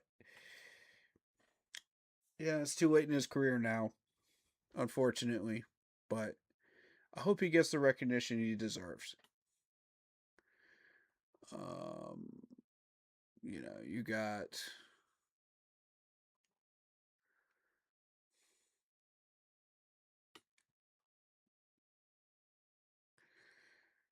Nick Chubb is 31 now. Goodness. Oh, what? Ruka Rororo went to the Jaguars in a trade? Yes! Get him out of the South. Yes. Thank you, Jags. You did not belong in Atlanta, my guy. You did not belong there. I'm so happy to see that right there. I'm really happy to see that. That's awesome. Oh man. I must have missed that trade. What did that happen? Did they trade him for a pick or something? Or was he included in a package deal or something? I didn't know about that one. Huh. Surprisingly. And there's Darren Waller. And we just signed him. So, 1-year deal. And it appears he's cheap, $2 million. Yeah, we won on that one. That's a 2-time Pro Bowler. Love it.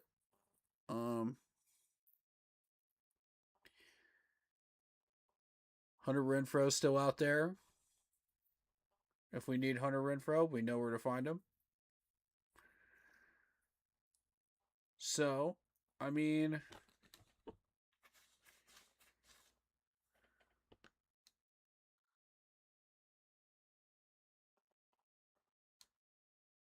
you know what? We do need pass rushers.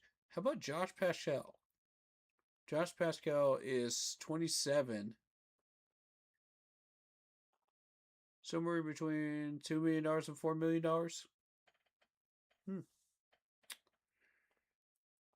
I like him. Pratt didn't really impress me too much on this list. Let's see what we got. Chris Mustard, Troy. Sterling Shepard is still around? Good lord, the dude is 33. Why are you still here, bro? Dude, just retire already. Nobody's going to pick you up. You're too old, my guy. Bucks don't even want you anymore. And Kareem Hunt. We stole Luke DeFortner from the Saints, didn't we? Yeah, we did. Look at that. For cheap, too. Hot dog it. Dan Morgan, you really are a wizard. I'm impressed.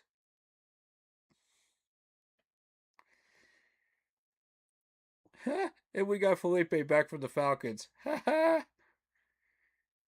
pennies on the dime. Oh, man. But yeah, that's a very dangerous move right there. Is D. Alford going to the Bills? I don't like that. We need to keep an eye on that very carefully.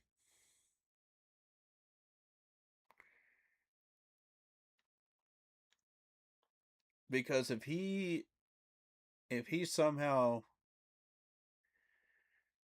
jumps his counterpart from the Gamecocks, Kilgore, then we got a problem. You know what I'm saying? Like, and I have a feeling he's got a couple years left in the tank.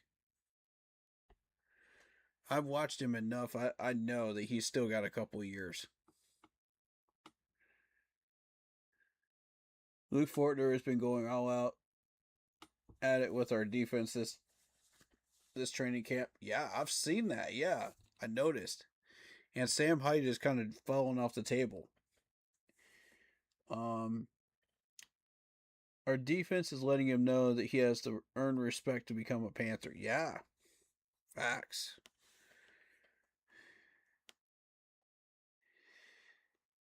And love it.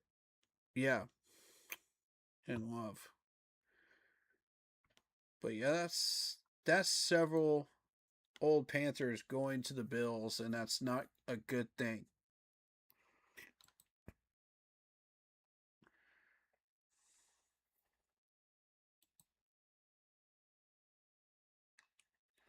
So let's see about injuries now. What are we doing with Buffalo's injuries here? Chase Lunt, Michael Hoyt, Tyrell Shavers, Dorian Strong. Dorian has a neck, and he's been put on the injury reserve. Let's see.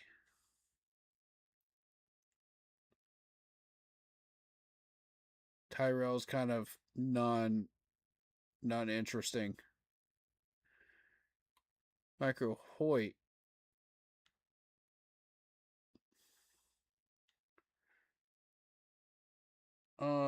I'm probably mispronouncing that last name. I'd apologize if I am. Achilles injury. So they're working him into the start of training camp. All right. So Ben, the fullback, now has participated. He had a knee injury. And Chase Lunt is on the edge of making the 53-man roster. He's questionable, but they don't say what his injury was. That's odd. Okay.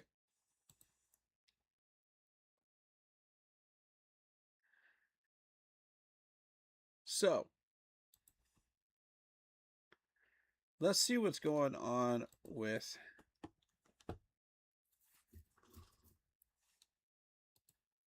our injury list. I mean, we pretty much know the basic ones. It's not really that much of a mystery.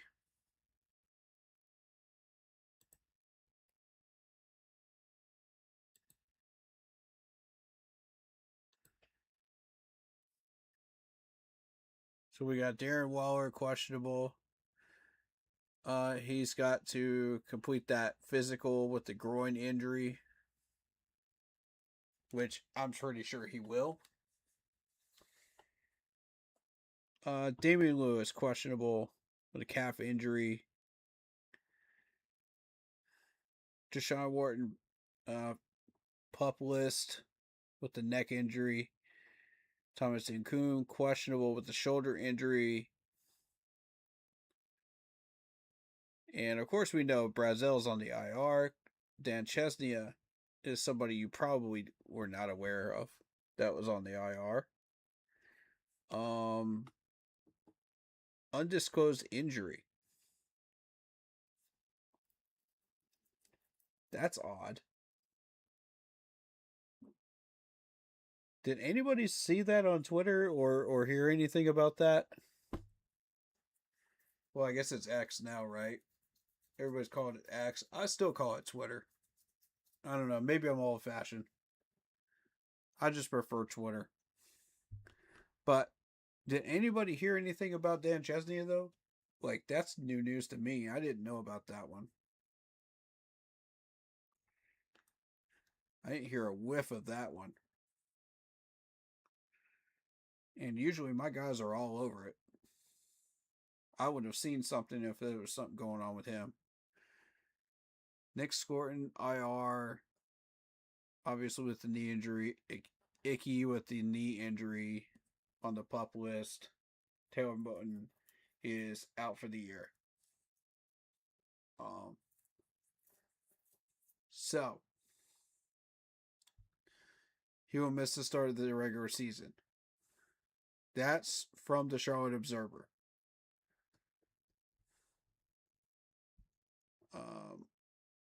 He may come in during the regular season. We don't know. Some of these guys are tougher than they appear on their injuries, in the recovery process. So we'll have to see. We'll have to see.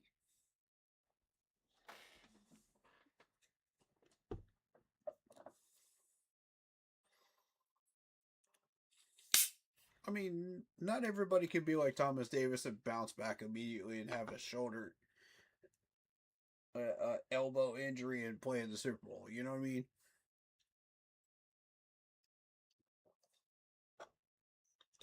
But again, it's the Super Bowl. You only get one shot.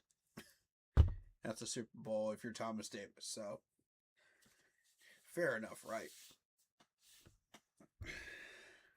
Or at least he seemed to feel that way. Anyway, do we have any preseason action going on? Okay. Cincinnati beats Detroit in the first preseason game. Pittsburgh beats Green Bay 28-9. We got a 13-13 tie New England and Indianapolis. Chargers 27-7 over Houston. Arizona 27-14 over Las Vegas. Tennessee is 19-13 over San Francisco. Tampa Bay is 24-16 over the Jets. Washington 20-7 over Miami. And to finish it off in week 1, Denver 27-7 over Atlanta. I mean, that's showing like how much depth these teams have. And maybe the lack of in some cases.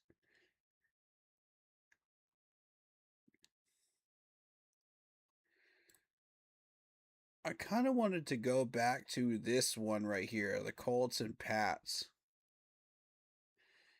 These two are going to be meeting again at some point down the line. So I kind of wanted to look at this. AR got 145 yards.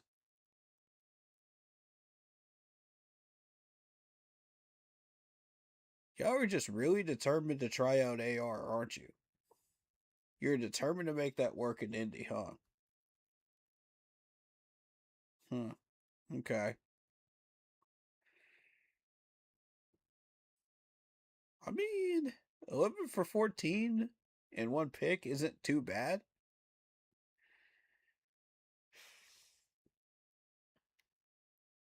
It's not bad.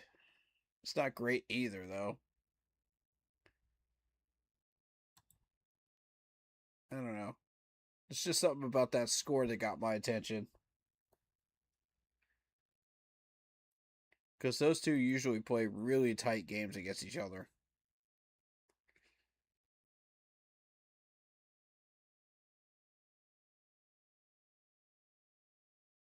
Cincinnati and Detroit. Now, here's an interesting one. What this score suggests is that there's a lot of really good defensive players on both teams right now. You're seeing 3 field goals, from Cincinnati throughout the game. You're seeing 2 field goals from Detroit in the first half. And a safety happened in this game too. That's really fascinating. Um,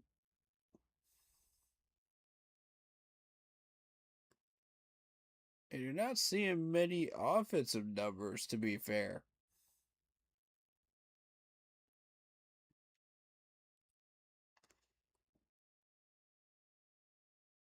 Joe Burrow starts and backup Joe Flacco throws touchdown pass. Okay.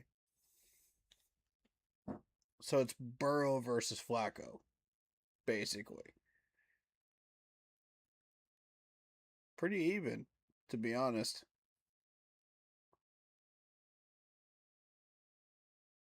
Fourth down situation, red zone situation. Okay. All right. I don't I don't really need to look at the box scores to figure all that stuff out, to be honest with you. I just wanted to look at a few basic stats and that's really it. Just to get an idea of who these teams are depth wise. Um Tampa Bay and the Jets.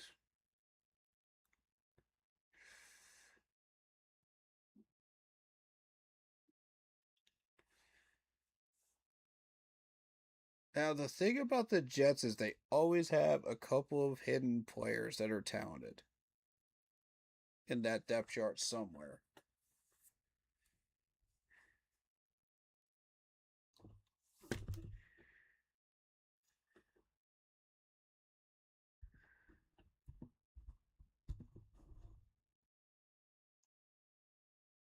Sorry, I had to kill on that.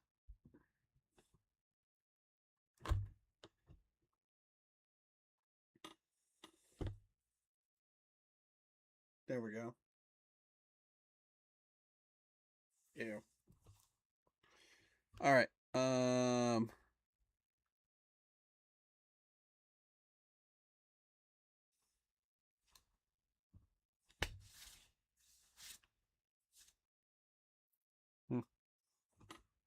I saw something there. Anyway. All right. Tampa Bay seems to have some talent with Daniels here.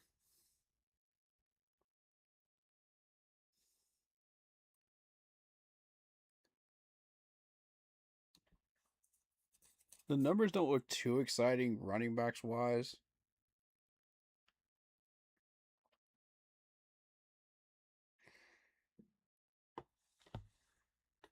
Four receptions for 54. So he spread the ball out a little bit. That's what it seems like to me. Ooh, two Jets turnovers. Yep, that'll do it. That'll do it.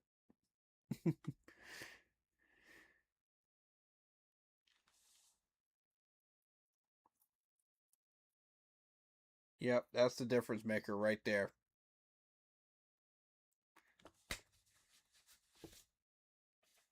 I mean, they were cruising along pretty good, though. For a little bit, it seemed. And then they just fell off the table and turned the ball over. Ugh. Typical Jets style. What else is new there? Right? You watch enough Jets games, you just see that enough times and you just go, ugh. You know? Anyway, let's see. The Chargers have a good amount of depth. Let's take a look there.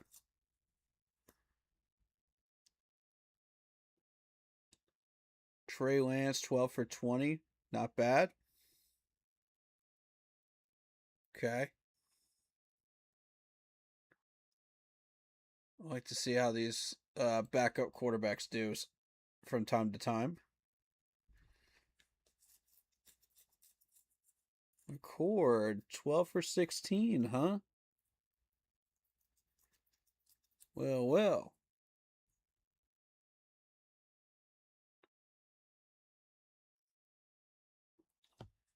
Okay.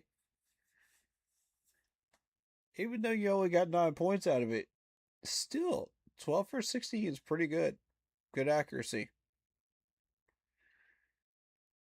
But Drew Aller, 10 for 13 and 2 touchdowns. Goodness. Okay. We have Pittsburgh in our preseason game, right?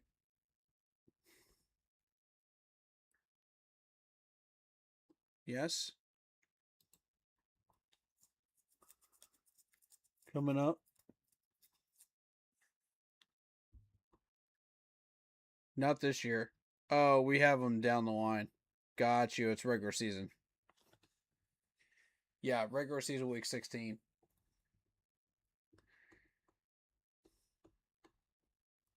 If Rodgers should go down, this is the man we're going to be facing. 6'5", 228. Penn State. 153 yards, 2 touchdowns, 74-yard pass. Say what? Who did you throw it to, sir?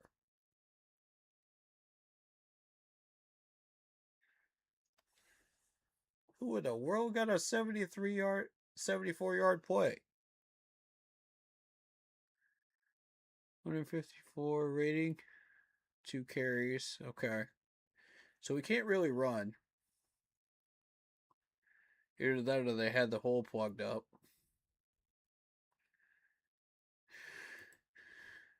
Who did you throw it to that got that many yards? Interesting.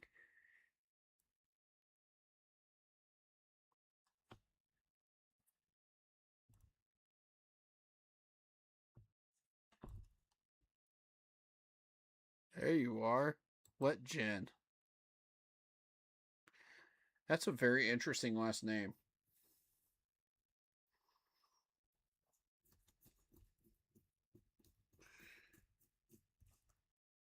Definitely different. I know that.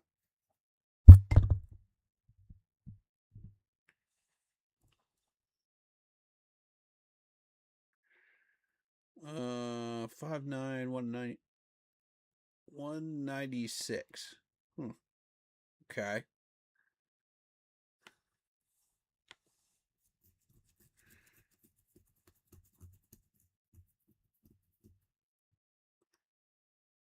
You have a video? Let me see this. I want to see this throw to Wetjen. I want to see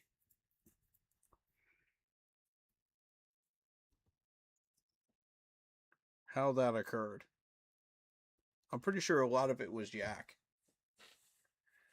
But I want to see how much of it was yak.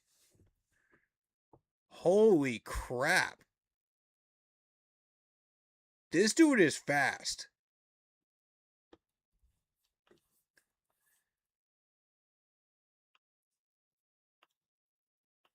Whoa.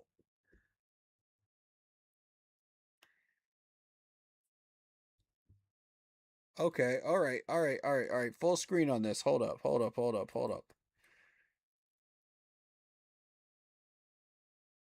Nice mechanics. Look at the speed on this dude. Goodness gracious. Yeah, we're going to have a problem on our hands with this dude. Oh, wow. Pittsburgh has found their backup. Look at that placement. Not bad. Who is this dude?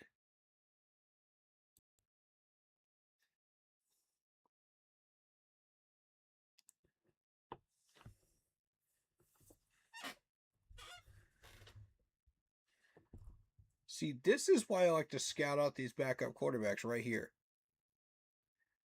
You never know when you might see something like that. Drew Aller, huh? Y'all pay attention to that name. I feel like we're not going to hear that. We're going to be hearing that again at some point down the line.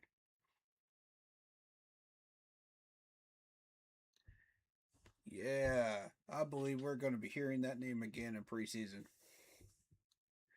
Quite a bit if he continues to do that.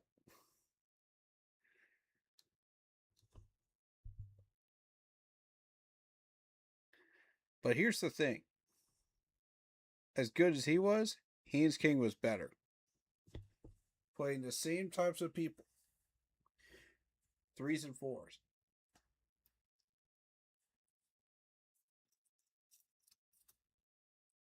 So, if you look at the numbers in comparison,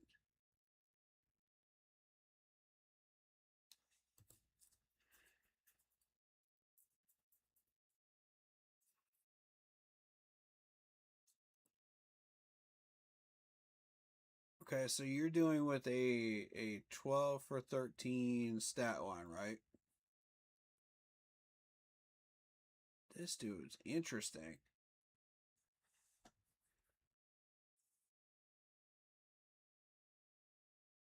Penn State, huh? 3rd round pick. I remember him. I do remember him from college. Yep. Yep. Yep. Yep. I remember this dude. He was like tail end of the second group of quarterbacks.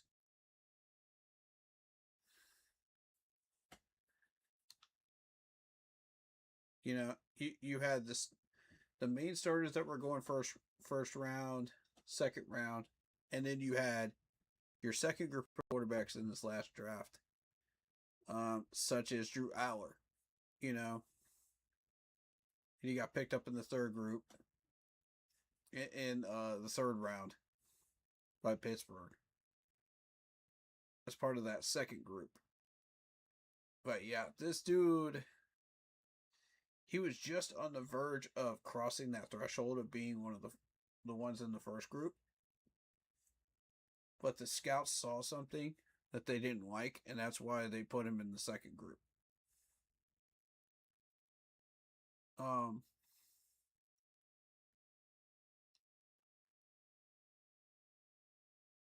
But yeah, let me see Haynes King's numbers.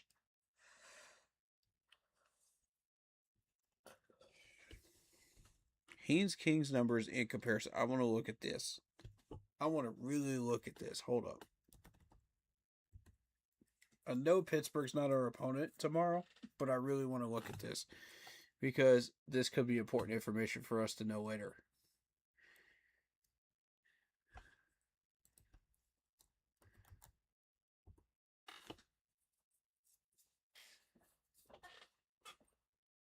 The more we know about our opponents, the more we're ready for them. You know what I mean?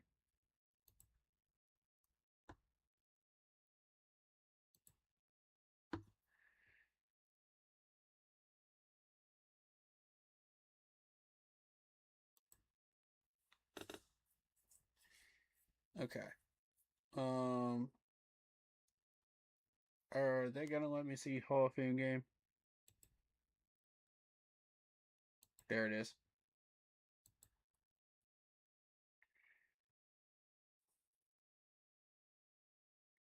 Okay, yeah. By a long shot, Haynes King absolutely shined.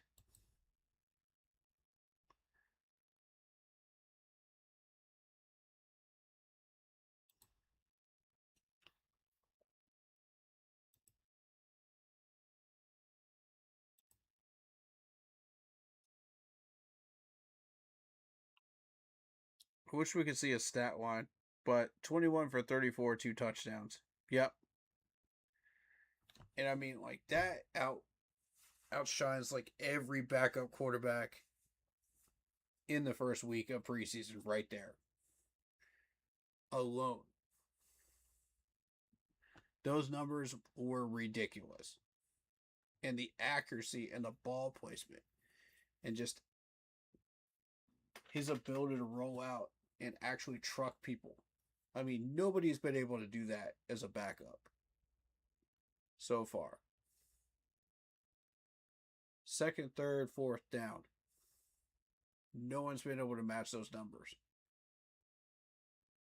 this week. So, in my honest opinion, I think he's ready for 2 reps. He's clearly ready for 2 reps. Now, I'm not going to get ahead of this and act like, oh, he's ready for 1 reps. He's ready for 1 rep. No, slow down.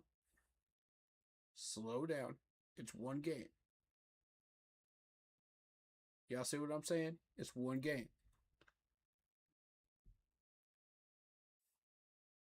If he does this for 2 or 3 games in a row, and that's with the 2s, then we can start talking about that. But I'm going to guarantee you right now, Bryce Young is not going to let him get to that number 1 spot. There ain't no doggone way. So, Dave Canales ain't going to let that happen either. So, if he beats out Kenny Pickett, I would not be mad for the number 2 spot. But now, Kenny Pickett, you got yourself a healthy competition going on right now. Depending on how Haynes King handles his 2 reps. If he can handle the 2s and the 3s, we got something cooking here at backup quarterback. And I relate that back to PJ Walker back in the day. And I know what people are going to say. Oh, PJ Walker was trash. PJ Walker, Okay. As a starter, PJ Walker didn't do much. Fair. But as a backup, if you were watching him during preseason games, if you were watching him during training camp, this dude was balling. The only time I had an issue with him was when he was throwing some hospital passes. And that was at the tail end of 2019 and 20. Otherwise, dude was balling. So, like, he was ready for that number 2 spot around the time that we went to the Super Bowl. He was ready. And Ron was just like, no, I'm not going to give it to you. Derek Anderson is the best free agent backup that we can get, blah, blah, blah, blah, blah. And I'm like, yeah, we've heard this song and dance before. You know what I mean? And then Jake Delhomme happened. You know what I'm saying? So, what I'm saying is, be prepared. And Cam Newton also happened too.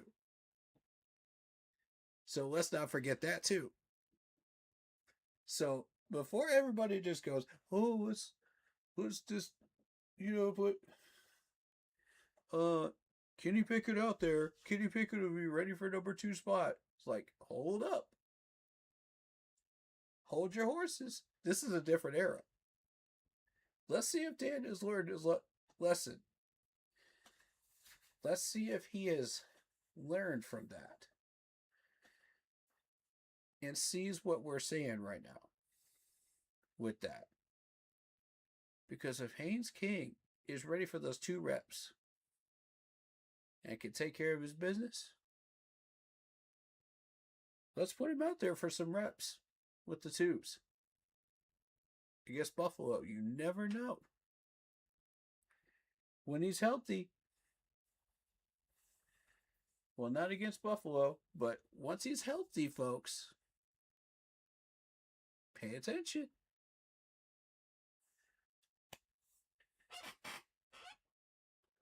This dude could be a problem for the rest of the league once he's healthy. I have a feeling once he gets back on his feet, he's going to pick up right where he left off.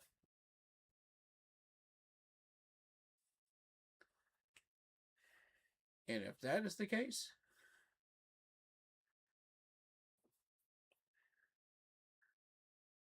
these preseason defenses are in for some battles in the next couple of years from this dude right here. Some battles. Arizona got a taste of it.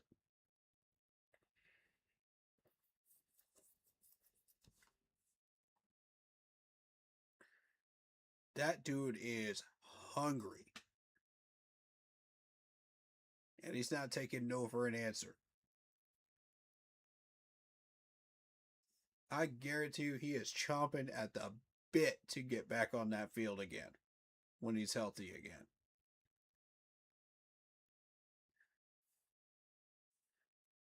Man,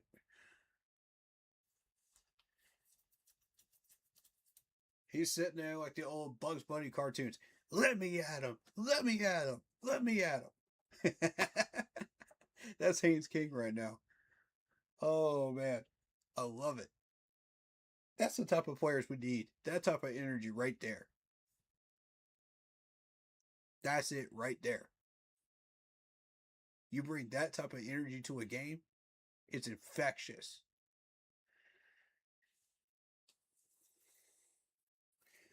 He made everybody around him play better. Everybody. And he did more with less. He did more with less.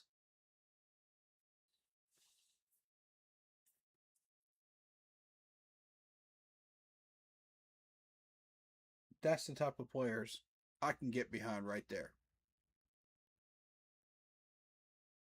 When I said who is going to be the next Effie Abada, Haynes Case raised his hand and said, I will. I'm like, my man. Let's go. Who's next? Who wants next?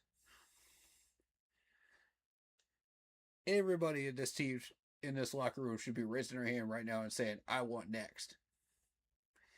And proving it. That's what I want.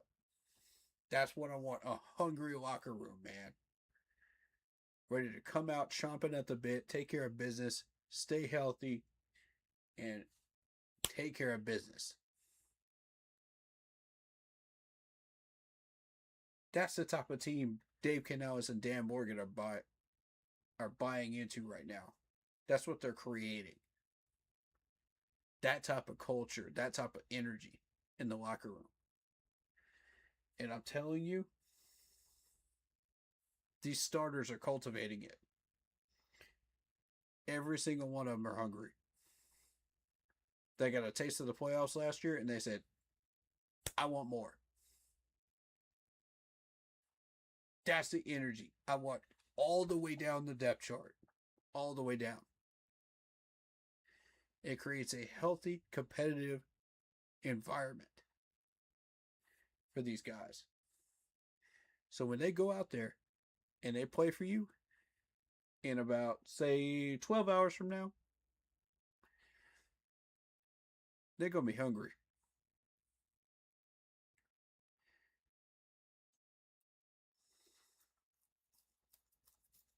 This isn't about money for some of them. This is about recognition. This is about making sure that I establish my dominance on the field. And I let my opponent know that I'm there. I'm not just a name on a paper to prepare for. Like, I am here. And I'm going to make your day miserable. Bring it. It's that Steve Smith energy. You know what I'm saying? That's what I want.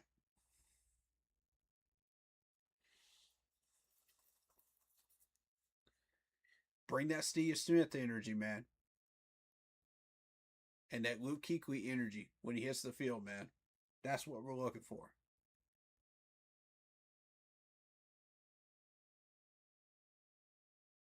That's what we're trying to build.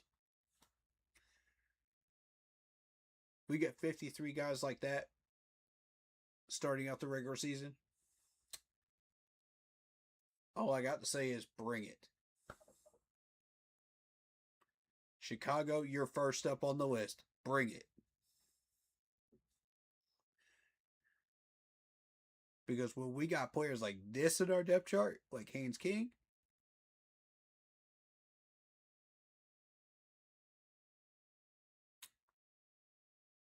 bring it. Y'all ain't ready. Because that next man up is still going to kick your butt. Just as much as the first one.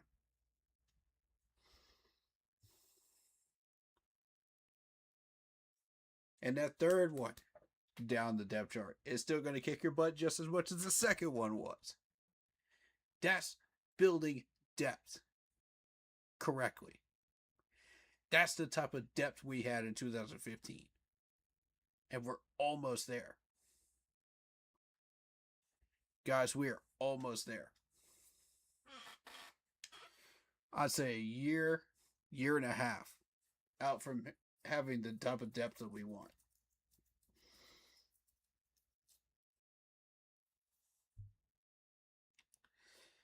It's a lot closer than people think it is. And, I mean, we showed a lot of that during that Rams game, during the regular season and the playoffs. We sent a message to the rest of the league. You want to come into our house?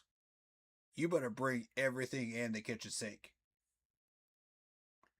Because we're not letting you leave without at least a fight if you're going to win.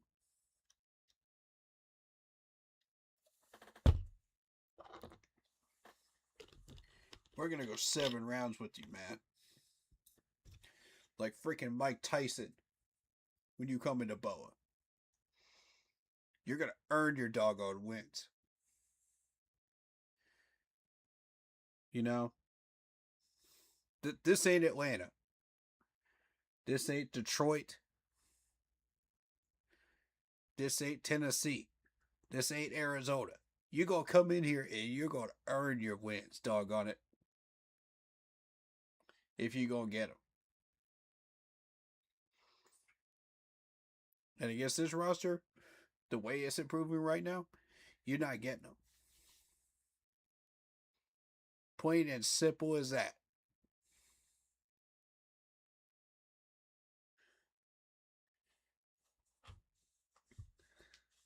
Because at this point, like, when that regular season starts, the gloves are off. That bell has been rung. It's go time for this team. And we're about to go defend our crown. That's exactly what we're going to do. But we got to get this 53-man roster to a point where we feel comfortable and ready for when that bell sounds. And it's 16 rounds, bro. Technically 15. 15 with a bye week. 15 rounds of it. And a playoff game.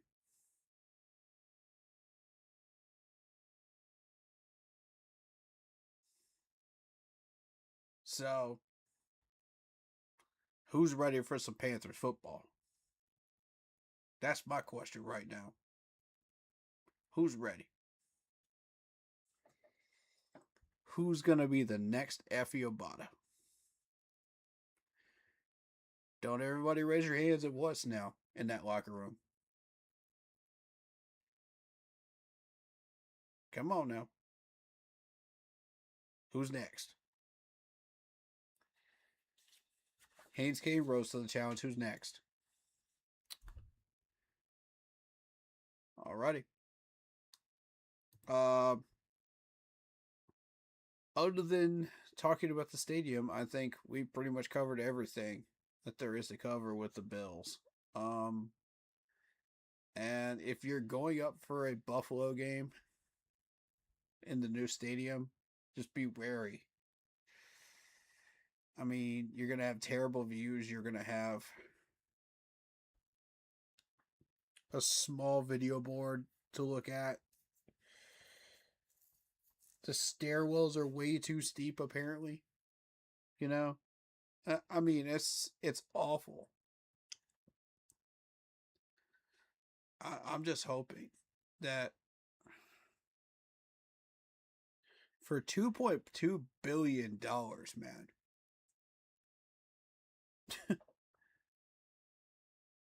that's crazy that you get that type of architecture, and result. Ugh, that's just not it, Buffalo. That's just not it. And I'm proud of our engineers in Charlotte for re-looking at Boa Stadium and saying, okay, I'm going to take your suggestions under advisement and I'm going to do this instead. I'm going to put canopies on either side, you know, over top of the bars to protect the bars. You know, we're going to redesign a little bit of the outside to where we have um, it looking presentable and not like a soccer stadium necessarily, but also like representing the Panthers first, and looking like a proper professional NFL stadium, with the new upgrades, bathrooms, you know, um, restaurants in there, club level area, what have you, you know, inside.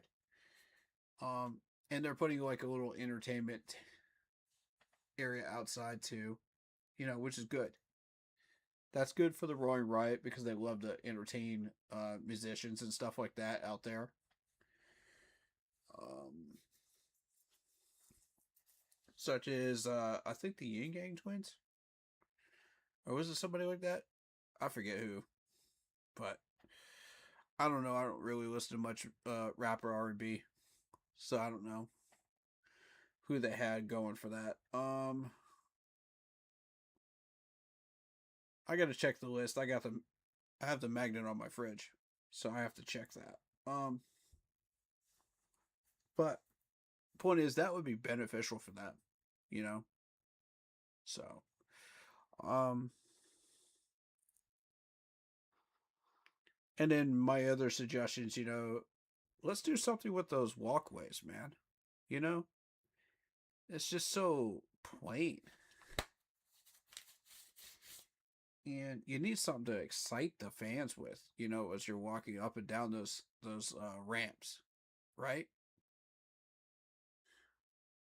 Let's put the player names and numbers and some plaques and stuff like that up there. That would be cool, right? On each one of the ends of the hallways, if you do, you could paint it up, do something around it. You know what I mean? I mean, come on.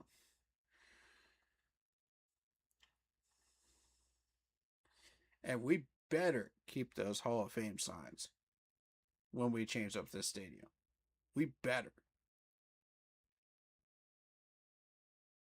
Because that was super cool, man. Getting to see the Julius Peppers one and being able to touch it for the first time ever, being in that stadium. Just gave me chills, bro. That was so cool. So there's certain beautiful elements about this stadium that I hope that they carry over into the new designs, but it's so much better. When we put like 1.3 billion into ours and Buffalo put 2.2 into theirs and trashed the designs for theirs to where it's just a joke in Buffalo. if we redesigned ours after the original designs, I think we won that one. I think we won that one, y'all. Not even gonna lie. I'd still like to see the turf changed out for grass during Sunday games and football games in general, but I know I'm barking up the wrong tree here, and I know it's never gonna happen. So I gave up barking up that tree a long time ago. Because we all know Tepper's not going to do it. Come on. He likes his concerts too much. His stadium concerts. Which, I mean, to be fair, I kind of tight-lipped on that because we got AC/DC and we got Metallica to come through here. Plus some major other artists too. You know, in other genres. So I kind of slowed down on that a little bit because I know that he likes to do these stadium tour things, you know what I mean? And that's kind of been a thing right now in music. So, you know, I'm gonna kind of slow my roll on that. But as long as we're booking them, hey, you won't hear anything from me on that. But positive things, you know? So, anyway, Panthers Bills, 1 o'clock p.m. tomorrow. Get some sleep, ladies and gentlemen. We'll be starting about 12:30-ish p.m. in preparation for the game. Hope you guys will be there. We'll see you guys soon. Hit that like button, hit that sub button, hit that bell, select all, leave a comment down below if you feel like doing so, and don't forget to check out the Facebook group page. Keep pounding in all caps for in-game posts, polls, opinions, and reactions to NFL news such as scheduling for the channel and for the Yahoo Sports app. Keep pounding Fantasy Football League.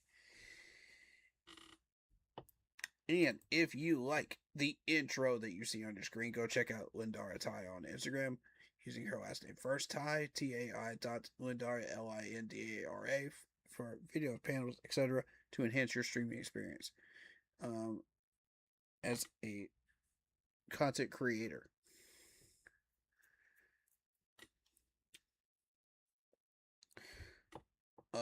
Shout out to David and Lock Poppy in chat, as well as Chris and Money Bentley. Thank you for joining us in the chat and speaking up. I will always do shout outs for people in the chat. You know, if you speak your mind, if you come in and say hi, even just saying hi, I'll still shout you out. You know, it's love, you know? Even if you're from a different team. I don't care. I love everybody, man. Thank you for coming in. Thank you for all the new likes, follows, subs. Appreciate all of you. Welcome to the Keep Pounding family.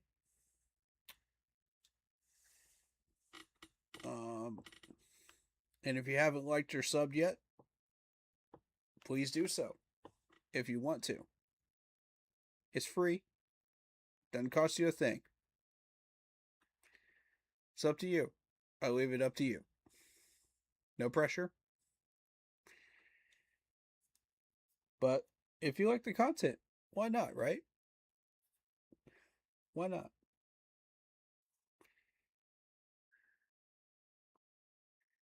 Doesn't hurt you. Come on. Come on.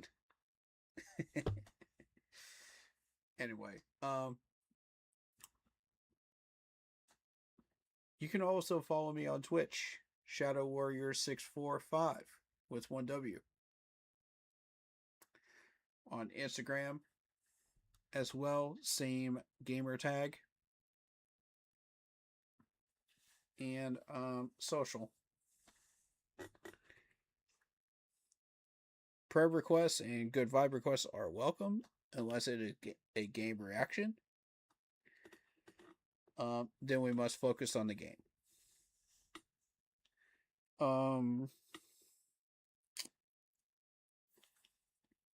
Shout out to all the other YouTubers doing their thing. Blitzball Champ under our umbrella of streamers. We love you. Appreciate you, man. Hope your night is productive and successful. Also, C3 Podcast, thank you guys so much for what you do. We appreciate you. We love you. Pat Coltrane, love what you do, brother. Keep going, man. Keep going. Keep putting out that content, bro. Like, keep pushing it, man. I know it's a struggle. I know this team hasn't exactly done what you want them to do, but hey, the success is there, brother. Put it out there, man. Put it out there. Show some love to this fan base. These people love you, bro. You know? And I hope everybody's doing well.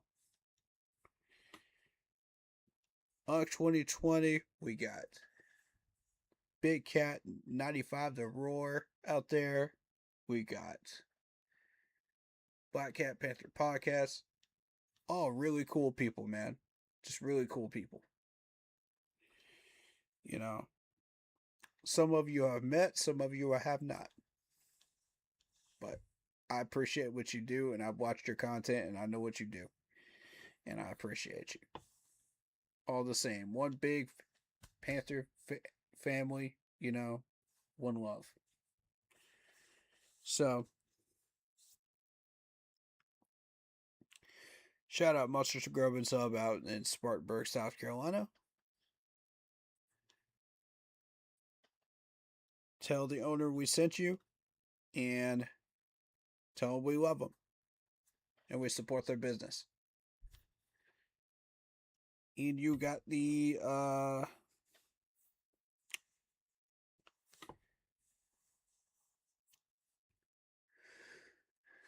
you got Vinny's Pizza out in Duluth, Georgia.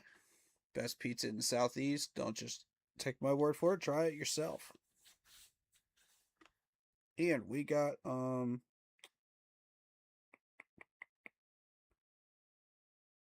what's the name of that restaurant? Dillsworth. Go check out Dillsworth in Charlotte, North Carolina. Awesome food, awesome environment, great waiters, great staff. Just great people in general. Love them to death. Tell them we sent you. You know, it's not really going to gain you anything extra, but tell them we sent you. I know one of the waiters, you know, talked to me a little bit, you know, so I forget your name, sir, but I do remember you were telling me that you're a huge Panthers fan and you live in the area. So I appreciate you, man, so much for showing that love to us when we were visiting for FanFest. But yeah.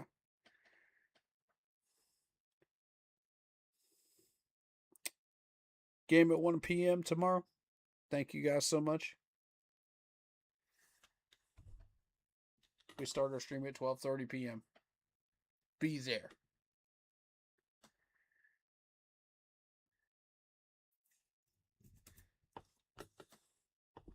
Be there, y'all.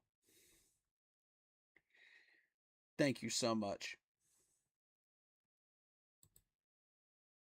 Stay happy, healthy, and well. And of course, you already know the deal. Keep pounding. Row, row, row. We'll see you guys in the next one. Peace.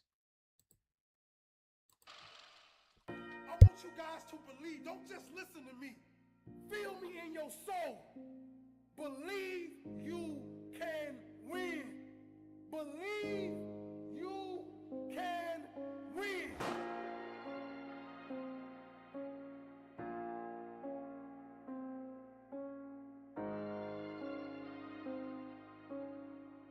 Y'all hear that? Believe you can win, baby. In anything you do, believe you can win. Keep pounding.